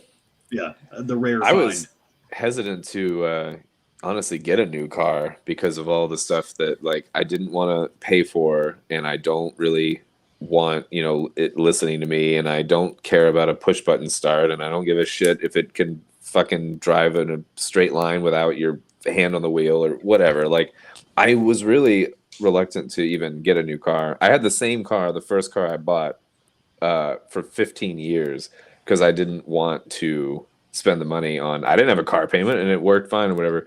It was only when it started to have basically where I'm like, I don't know if I trust it anymore. That I one finally I really pulled don't the trigger, trust is the whole start-stop technology. Oh well, I I hate went that. around that. Oh no, you can buy. I bought a section of cable basically that like switches the polarity so that now the default is that it doesn't do it. So instead of me having to toggle that's it, the first thing I do is I navigate to that and turn it off. Yeah. Because the first time I rented a truck, it was an F-150. And we're going on vacation somewhere. And I was turning left at a four-way intersection. Yeah. And that start-stop thing slowed me down just that half a second. And then you go, and it's like, whoa, because it hesitates. And Yes, that was, I pulled off the road right there. I called the dealer. I was like, how do I turn this crap off? It almost killed me. Well, most of them now, you don't have a way to permanently turn it off unless you physically alter it. And that's what I'm saying. I bought a wire harness coupler that switched the polarity so that I don't have to touch it. When I get in the car, it's off. Like the default is now off because I'm not fucking with that. Yeah. Right. I have a really tricky left turn out of my apartment that I got to gun it to get out of there. And I cannot have it be hesitating or I'm going to get rear-ended turning left out of here, man. Can't do it. I've got to talk to you about that because my car, that setting automatically turns itself on every time. Yeah, it's it not will. that big of a deal for me to turn it off every time. But if you forget once, then it's all laggy. Yeah. What model car do you have? It's a Subaru. Subaru Legacy. What year? Which, by the way, Subaru has your sexual data. They were also mentioned in the article. Well, it's a good thing there's not very much of that. Hey, also, I mean, like, I'm sure they're only collecting it based off of the assumption you're a lesbian because it's Subaru. There you go. What year car? I'm gonna look this up later. 2021. All right. I'll find you a link. I'll send you. And you can probably just clip a little harness in and just pop out your little like gear shifter, little like cover plate, and put it in. And really, is that all it is? Just swap a couple wires in it. Yep. Yeah. You're just putting a gap of wire that's in. You just unplug the panel like from where the button is that you would normally push to disengage it. You just put a new section of wire between there that just switches it so that the default is now basically accepting that it's now disengaged by default. That's basically it. It's like a $20 or $30 part. There should be a more or less permanent switch if that's going to be in. Just it should be. You can thank your government for that too. That now these things. Well, the issue here is that the issue here is that Volkswagen got busted just beating the system and lying about the. I want to buy a Volkswagen now because of that. Volkswagen. They found a way to get around the emission standards. No. They were selling the diesel ones and they weren't testing them properly. I was like, I want one. Volkswagen suck, man. Well, but they could. They were installing it based off of they could tell what the test cycle looked like. So they're like, well, we're just going to program it to behave differently during the test cycle, which is like, yeah. I got a Volkswagen plant in my backyard here now in Chattanooga, and I will never buy a Volkswagen. Oh, the Tiguan is gangster. I don't care what you say. No, dude, the Tiguan is such a lemon. Look it up. Look how many people are fucking really deeply dissatisfied with their Tiguan after like 20,000 miles. I did have a rental brick on me.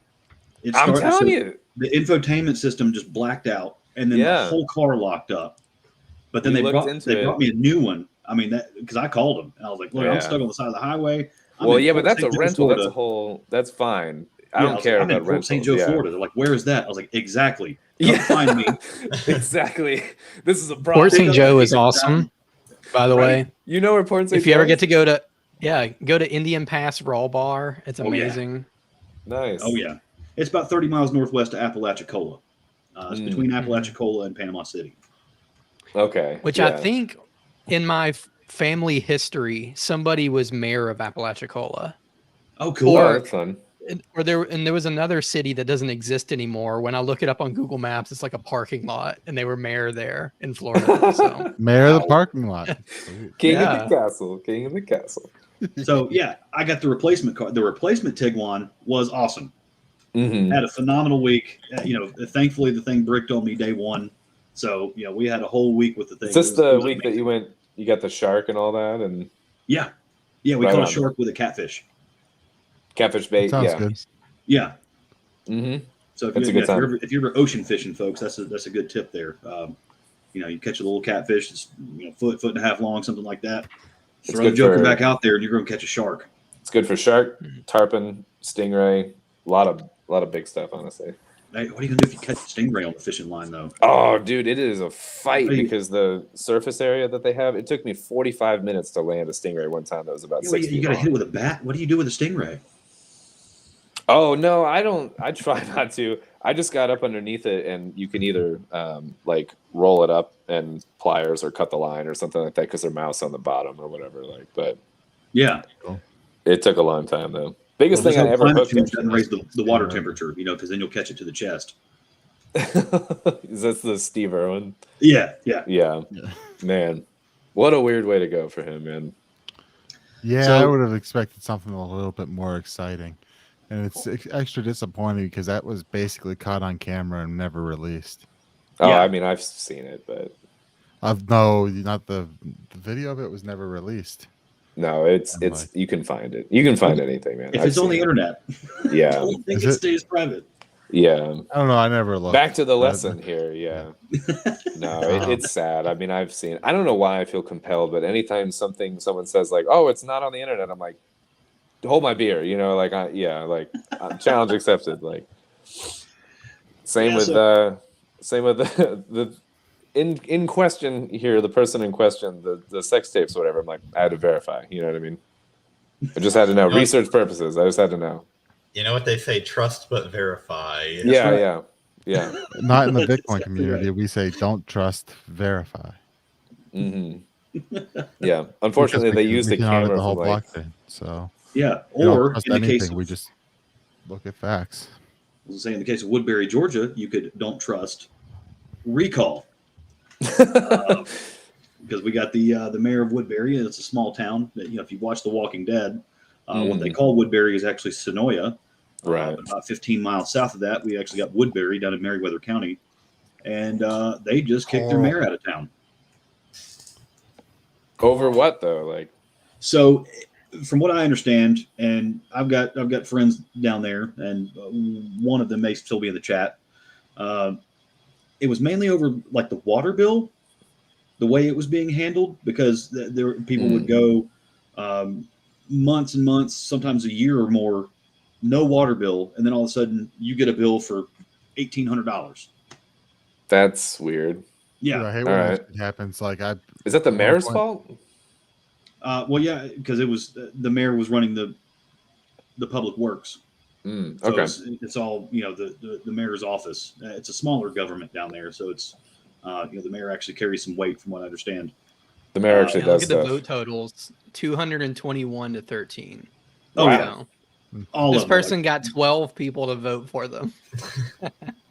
Wow. See, and this same town just a few years ago, they had to run out their city manager and the police chief and half the police department because they were pirating software, doing all kind of stuff. And it's amazing, like the level of grit. pirating software is okay in my book, but Well, sure, but if you're also arresting people for pirating software while you're doing I mean, it, not the government though. They already steal enough. They don't need to pirate too. right. What if I'm it just- saves? I'm just saying that IP is fake and gay. So. What if it Yeah. saves the taxpayers money if they use pirated software? Are we for I it? mean, They ultimately, should it still does. just screw off. Right. But are Just you don't going do what to, you're as a doing. department, are you still going to enforce these laws while you're not abiding by them? That is the question, though. Yeah, No, exactly. the point of reducing taxes is to force them to reduce spending, not to make them have to pirate software anyway. That's Mhm. exactly right. That's exactly right. I don't like generally the concept of IP either. I think there's an argument to be made that pirating software is a step beyond just not respecting IP in general, but maybe that's a discussion for another time. Yeah, there we go. Just to pay what they thought they owed for water. Okay. That's interesting. Yeah, I had a situation at one point where the electrical company wasn't charging me in my apartment. Like I wasn't getting a bill and I was just like letting it ride. I'm like, hey, I haven't seen a bill, whatever. Mhm. I'm like, their fault. They could be billing me. They're not. And then they like, for some reason I called them and then they realized for something and they realized, oh, hey, you haven't been paying a bill. You haven't been getting billed. I'm like, well, that's not my problem, is it? It was my problem. They're like, Mhm. you owe us like hundreds of dollars. And I'm like, fuck you. Like you had a chance to charge me. You guys didn't. Like, not my problem. That's right. Well, and that's just the principle of the matter, because that's how they conduct business. Because damn well the government, if you're doing business with them as some kind of subcontractor or anything like that, first you have to become an approved vendor. There's a pre-qualification process. They have to, you got to submit W-9, certificate of insurance, all this kind of stuff. Go through a little bit of a process. You submit them a proposal. They approve the proposal. They issue a purchase order. You can't invoice them without a purchase order because you have to reference the purchase order number in your invoice. And then they pay you. But, hey, you've got all that red tape that we have to go by to do business with you, yet you're just going to get up and say, oh, well, you owe a water bill anyways, just go ahead and pay us. Well, hey, there's also like some contract laws in Georgia that, if you send payments, you've just entered into a nonverbal agreement. They can adjust this payment at any time and just say you owe more. Unless you have something in writing that you have a fixed bill or anything like that, they can just say, well, you didn't pay us enough, and now we're also charging interest. Frustrating too that in Georgia, all of this with the water can go on, but then also Georgia's pretty weirdly strict about if you're going to make a well on your own property, that you can't make a well on your own property if municipal water is available, unless it's strictly for, and you have to claim that it's strictly for agricultural purposes, like you're going to water your tomatoes with it or whatever, or like you can't collect rainwater in like a cistern catch or whatever. Do it anyway. Well, of course, but like in general, it drives me crazy. Police, come on. Yeah, exactly. Yeah, it drives me crazy. It's not your water; it's our water. Yeah, that's just my pet barrel. I can't help what it catches. Yeah, it drives me crazy that a place is like, when you buy property, it's supposed to be like a vertical. Stephen, you'll get this. Like the surveyor, and you will appreciate this. Like anything that is above and below the boundary line of this, like whether it's sky or, this is why when you get the rights to oil, it's like below your property line, that kind of thing or whatever. Except for when the rain comes down and you catch it in something, they're like, oh, well, we're going to protect you from yourself, because what if you get sick from drinking rainwater? And it's like, well, what if I don't want fluoride and chlorine and everything. I was about to say, there's no fluoride in the rainwater. Yeah, exactly, though, and that's what I'm saying is that I think it highlights two things. One is they want to sell you the water, and they want you to drink their water for potentially other reasons. I know some places that they will let you have your own well, but you have to be under a certain zoning, residential, agricultural. So it's either RA or AR, depending on what county you're in or whatever level. Yeah. If municipal water is available, you have to pay to have a tap run to your house. You don't have to turn the valve on, but you have to have it connected. Interesting. I didn't know about that little detail. Have like a diverter where you run off of the well, and then they'll let you have the valve. Because once it leaves the right of way, it's on private property. But to issue the CO for you to move into the new construction, if you're building the house, they have to see that you have tapped into the municipal water, and if you don't use it, you just don't get a bill. Right. But, so and that was an interesting. You're bringing up that principle. I think it's I'm going to mispronounce the stuff, but they're part of our old land rights that come from English common law. The Latin phrase "Cui est solum, es usque ad colum et ad infernos," something like that. But it's like from the heavens down to the depths of hell. Right. That's basically what it translates into. And that's that vertical column of boundary. Yeah. We need a Catholic here. I need an old priest and a young took Latin in high school. I can. In Normandy Patriot Filii, Spirit Sancti. Yes. I know me some Latin. But it's interesting that they just ran the mayor out. Because that's a pretty small town, and it's just pretty neat to see what happens when some good old boys get pissed off and start participating. I like to see what happens on smaller scales. Every time something happens in the world, I'm like, imagine you were in a village of 42 people, and would we fucking put up with that? You know what I mean? Like, or would we be like, that's it, somebody else is gonna do this job? You know what I'm saying? Like, yeah. Mm-hmm. Yeah. Tar and feather. I don't know about that, but right, yeah. I don't know. That was is it though? It was very successful when it worked that way. What better punishment for people? But yeah, the police chief of Woodbury used to be a guy named Smart Webb, and he moved over to Spalding County, and they had a brief experiment with the Marshal Service, and then that was when he shot that pit bull in the kid's front. There was a kid with Down syndrome. And he was walking to a call. I remember you telling us about walking through someone's yard. He wasn't on the sidewalk. He was walking through someone's yard, and this pit bull came up on him and started barking at him and stuff. And he shot the dog, and then the kid's just toast. He's just devastated that his best friend is gone. And that's when Sheriff Dick stepped in and was like, "We don't have a Marshal Service anymore."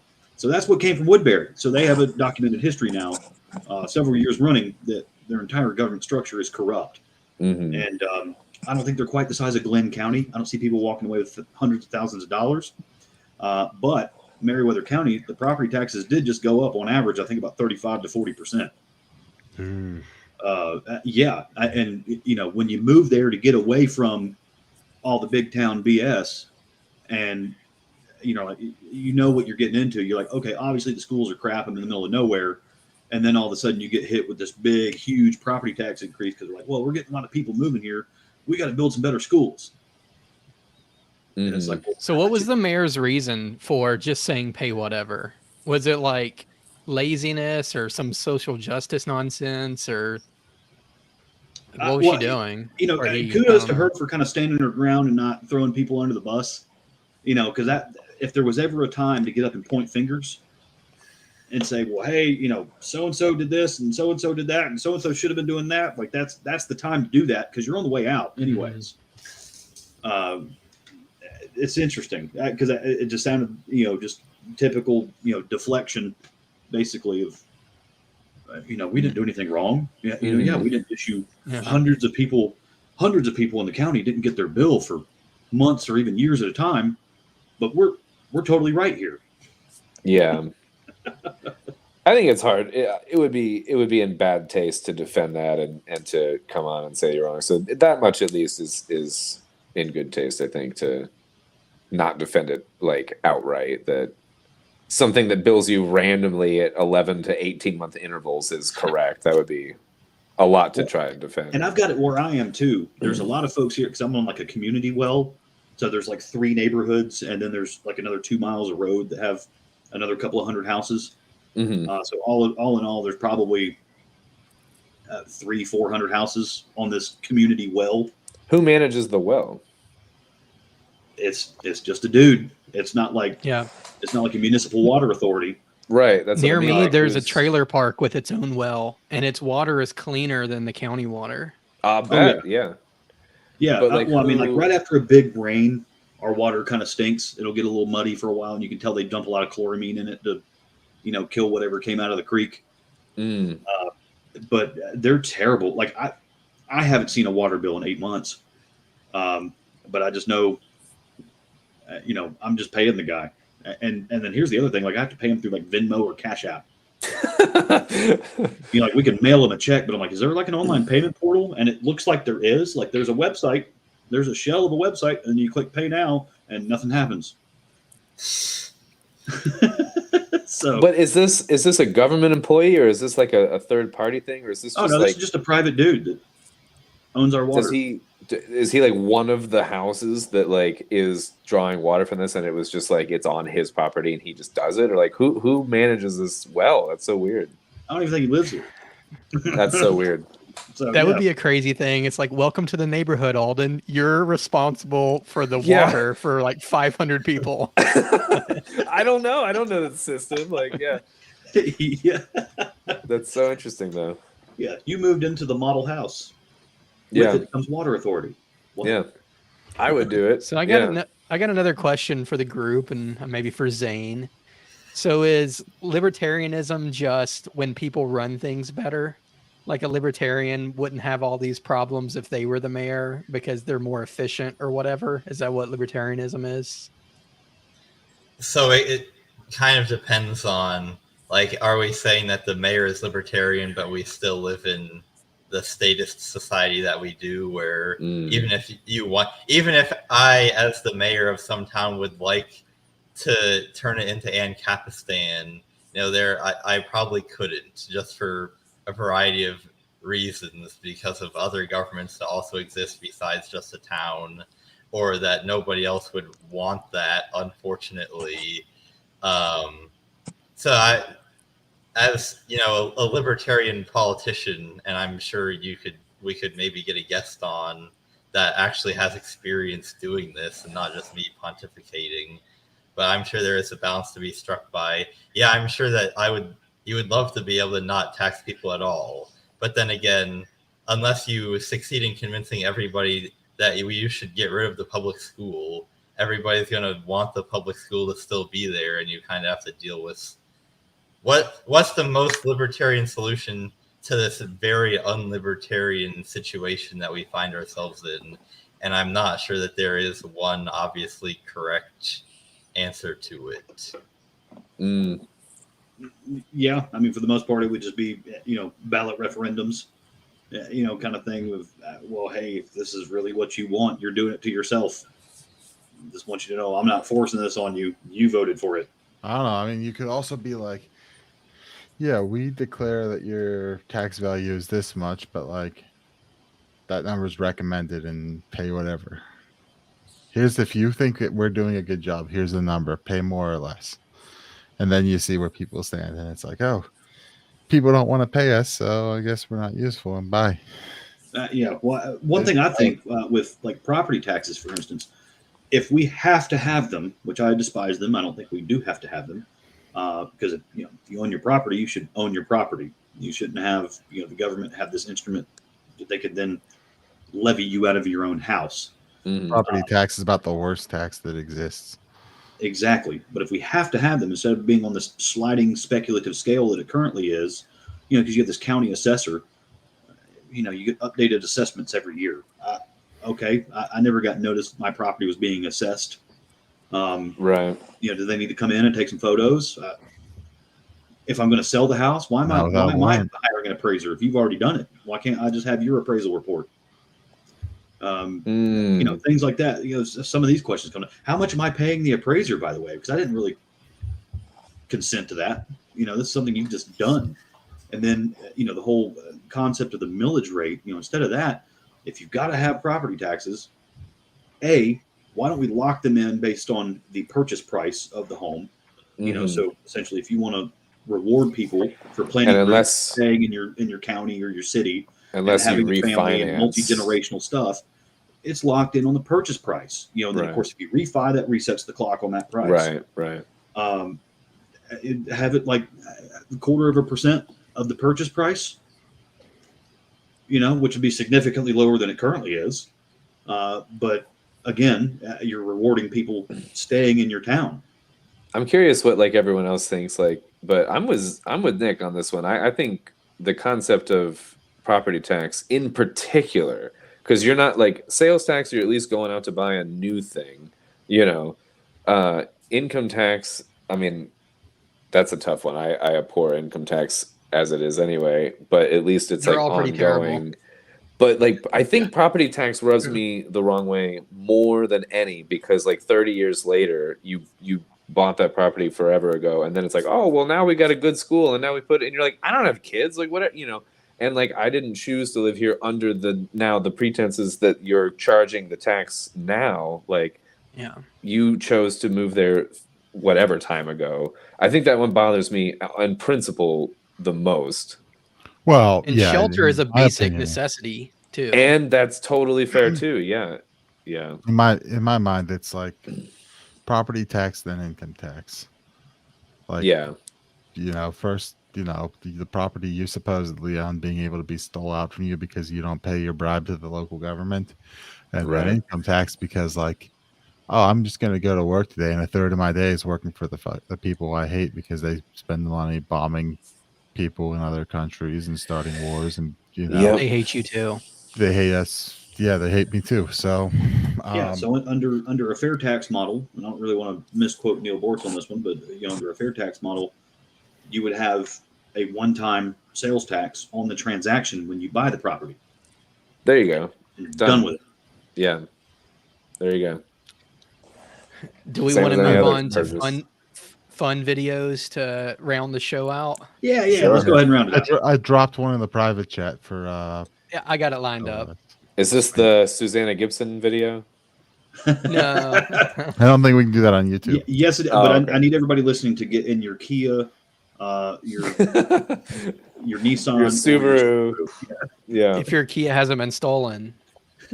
With a with a USB drive or anything that can that shape, a USB drive, a cord, right, a screwdriver, whatever. Right. But okay, so this first one is from the manhunt that was going on in Pennsylvania. So let me see. Oh, right. There was a $20,000 bounty out for this dude who had escaped from prison. Look at this. Look at this. This is what I'm talking about, people. There is are you out here? Do you normally put these on here? Only one dudes who run around with 20 grand price tag. You're looking for the 20 grand. God bless you. Be safe. See what I'm talking about? Vipers. Look at this. Look at this. This is. That's pretty good. Yeah. Yes. So, That's Middle Pennsylvania for sure. Except like this was Chester County. This is like Eastern PA. While Jake's not here, I think I'm going to declare a new segment of the show in honor of Jimmy Buffett. I think I'll call it Cheeseburger and Capistan, where I go off on yet another rant about anarchist theory. But I think this is a really interesting video because if you showed a normie this video, their first reaction would be, I can't believe that private people are doing this. We should have somebody official doing this. Because what if these randos, what if they just shoot the first Mexican they see? Because, they're so different from what officials do. But that's exactly my point. When private citizens doing this is actually very preferable to the actual police doing it. Because if these guys went and shot somebody who wasn't the right guy, they would get personally persecuted. Responsible. Whereas if the cops shoot somebody that's not the right guy, they're like, oopsie, and then they've got the entire police union behind them. And then they get a paid vacation. If they get sued, they've got the entire city treasury behind them, and they're not personally responsible at all. We have seen taxpayers. We have seen a couple cops get, over the past couple of years get in trouble for some of the shootings that they've done. But for everyone who actually does get in trouble, we've seen tons of clips on here that is not even the tip of the iceberg in terms of cops that do get away with it. So I love these guys. But and to get on my libertarian soapbox about that manhunt, who was involved in that, and it's not mentioned very publicly, but I caught a news article that mentioned it very briefly. BORTAC. What's that? Border Patrol Special Tactical Operations. Oh, okay. I don't see a border that close to that. Border. That's what I was just thinking. What border? Because I haven't seen Ohio. We're worried about Ohio because most of it. Yeah, this was nowhere near Ohio. It's closer to New Jersey or. There's still a threat. Right. Ohio is always there, allegedly. Ohio sucks. I know. But I was reading an article and it was just like, it was like breaking down some of the stories, some of the events, and it was like, so an alarm was tripped here and a BORTAC team that was close by responded, and I'm like, what is BORTAC doing there? It's always weird because you always find BORTAC popping up in weird places. Because if you remember, was it under like whenever the Summer of Love happened back in 2020 and everyone was burning everything? The hell's the summer? I believe, what's the 2020 Summer of Love? Where everyone was burning everything because of George Floyd. Yeah. The Black Lives Matter. That's called the Summer of Love now? Peaceful riots. Mostly the fiery but mostly peaceful riots. I think of a very different thing. If I remember right, the Trump administration dispatched there was somebody to Portland to respond. There was somebody on Legacy Media that said it's like a Summer of Love out here, and that's how it earned that nickname. Oh, it got stuck. See, that's that's interesting, because when I think of the Summer of Love, I think of in the 90s when the government gave no bid contracts to different companies to put in the internet lines, and they amongst themselves decided who was going to get what zone, so they didn't compete with each other or whatever. And that's what I think of as the Summer of Love. So it's funny that now that has a new name or a new meaning. Yeah, Summer of Love. The recent Summer of Love is responding to that. But if I remember right, BORTAC was dispatched to Portland by the Trump administration over the fiery but mostly peaceful protests going on there. So it's always weird that Border Patrol has these massive, what is it? I thought it used to be 100 miles, but I think it pushes what, like 500 miles or something. What I do know is like, um, before I moved to Georgia, I lived in West Texas for a year, and I was 4 or 5 hours from El Paso, so 4 or 5 hours from the border. That's Mm-hmm. hundreds of miles at 70, 80 miles an hour, and there was still a border patrol like office near the airport. You'd occasionally see border patrol trucks in the area. It's like, dude, border's like way that way. It ain't here. Yeah. Like it's not Interesting your. And then of course you have how those far they'll inland be. checkpoints and stuff that come up. But Maybe they're this is looking an for a old one, bus with but a Texas good one. plates. And this video here is an old one, but good one. Remy, he's got about 5 or 6 TSA parodies, as well as like every so often the song pops up and he hits it. Like he's got a Richmond North of Richmond one, Richmond North of Richmond federal employee version. Is a recent one from 2 weeks ago. But every time a song pops up, he tries to do something. So yeah, this is one of my favorite ones because it says.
Like six or Nicer he's got like things. 5 or 6 songs going after the TSA. I remember He's Neil got a Birch one parody time. of- He went to Europe right after he retired, and he came back and he had a bunch of gold and silver coins, and like he saw the TSA guy put him in his pocket, and he was Wow. like, "Hey, stop doing that!" And then the guy ran off, and the supervisor then he got like Patriot acted. He got pulled over to the side and started getting questioned. And he's like, "Why are you getting testy with our agents?" And he's like, "Your agent stole $4,000 from me." Like, and he goes, "Why are you traveling with that much money?" Oh, yeah, right. Yeah. So now it becomes like you shouldn't be traveling with that thing, and it's like, no, Right. don't try to turn this around. It's legal. Like, There's no. I think it's what are you supposed to claim anything more than 10,000 10,000, or I something? believe. Yeah, Yeah, in cash and how. Yeah. right. Not 10,000. I don't even get worth that. of, right? Yeah. Now you shouldn't even need to do. I don't know that. I guess, but Yeah. Okay, we got one more. This very real, not parody video. So SpaceX CEO Elon Musk has recently Hold on. I might need to refresh. It's been up for a while. I guess it couldn't handle it. Right, yeah. There we go. CEO Elon Musk has recently confirmed a report that last year Musk blocked access to his Starlink satellite network in Crimea. Should there be repercussions for that? Not at all, Jake. Elon Musk saved the world from a bigger war by refusing to accept Zelensky's demands. Really? None of this concerns you? Not at all. And I think you should be happy about it too, but you're not because you work for CNN, and CNN is a warmonger who profits more as the war escalates. Oh my God. So, you, Jake. SpaceX, see. That was a parody, but also real. So Yeah. Well, because if I recall correctly, too, like they didn't pay the bill. Like they owed him like $5 million or something. Well, with that story, Elon was saying that I believe his claim was that he's not using his system for anything that could be considered offensive war. So he's like, my understanding is he never turned it on in Crimea. He had it turned on like mainland Ukraine, and they were saying, no, turn it on in Crimea. And he's like, I'm not turning it on there because I know what you guys are going to do with it. But the claim is that he turned it off. But apparently it was never on to begin with. He just refused to turn it on. Okay. Well, there were later then I saw that there were parts of Ukraine where he shut it down. And Zelensky even started talking about it. The Ukrainian government was talking about it. And he was like, well, pay your bill and I'll turn it back on. That's how right. That was a whole different story where he was trying to do that. But yeah, I remember that story. And that was a different situation than Crimea.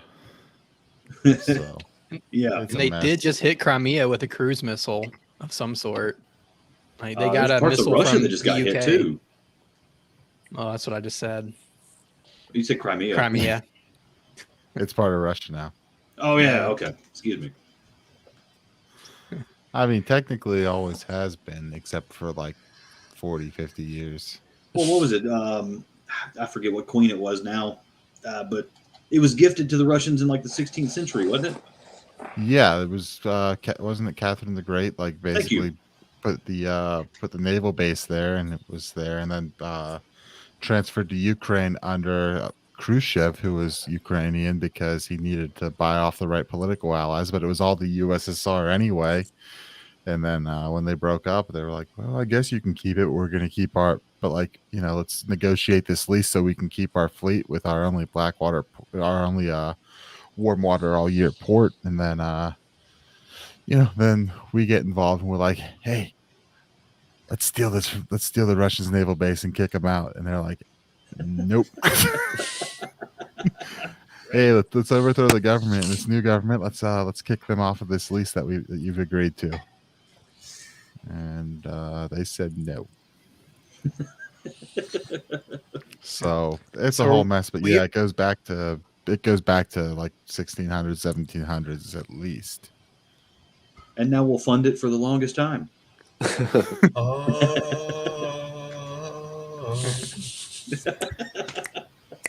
So we are at the end of our stories, by the way. So if you guys have anything else, send it to me.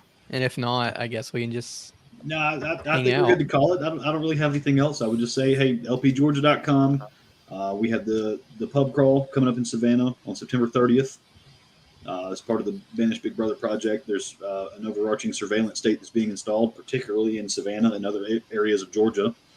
And that's one of the things is you're going to learn how through certain fashion items that you can confuse this technology. Just if you want your anonymity, just for whatever, it's none of our business. Why? That you get some tips, you meet some like-minded people, you get to hang out, have some beers. Should be a good time. Yeah, go buy those T-shirts and stuff. Those look cool. Confuse the cameras. Screw with the AI.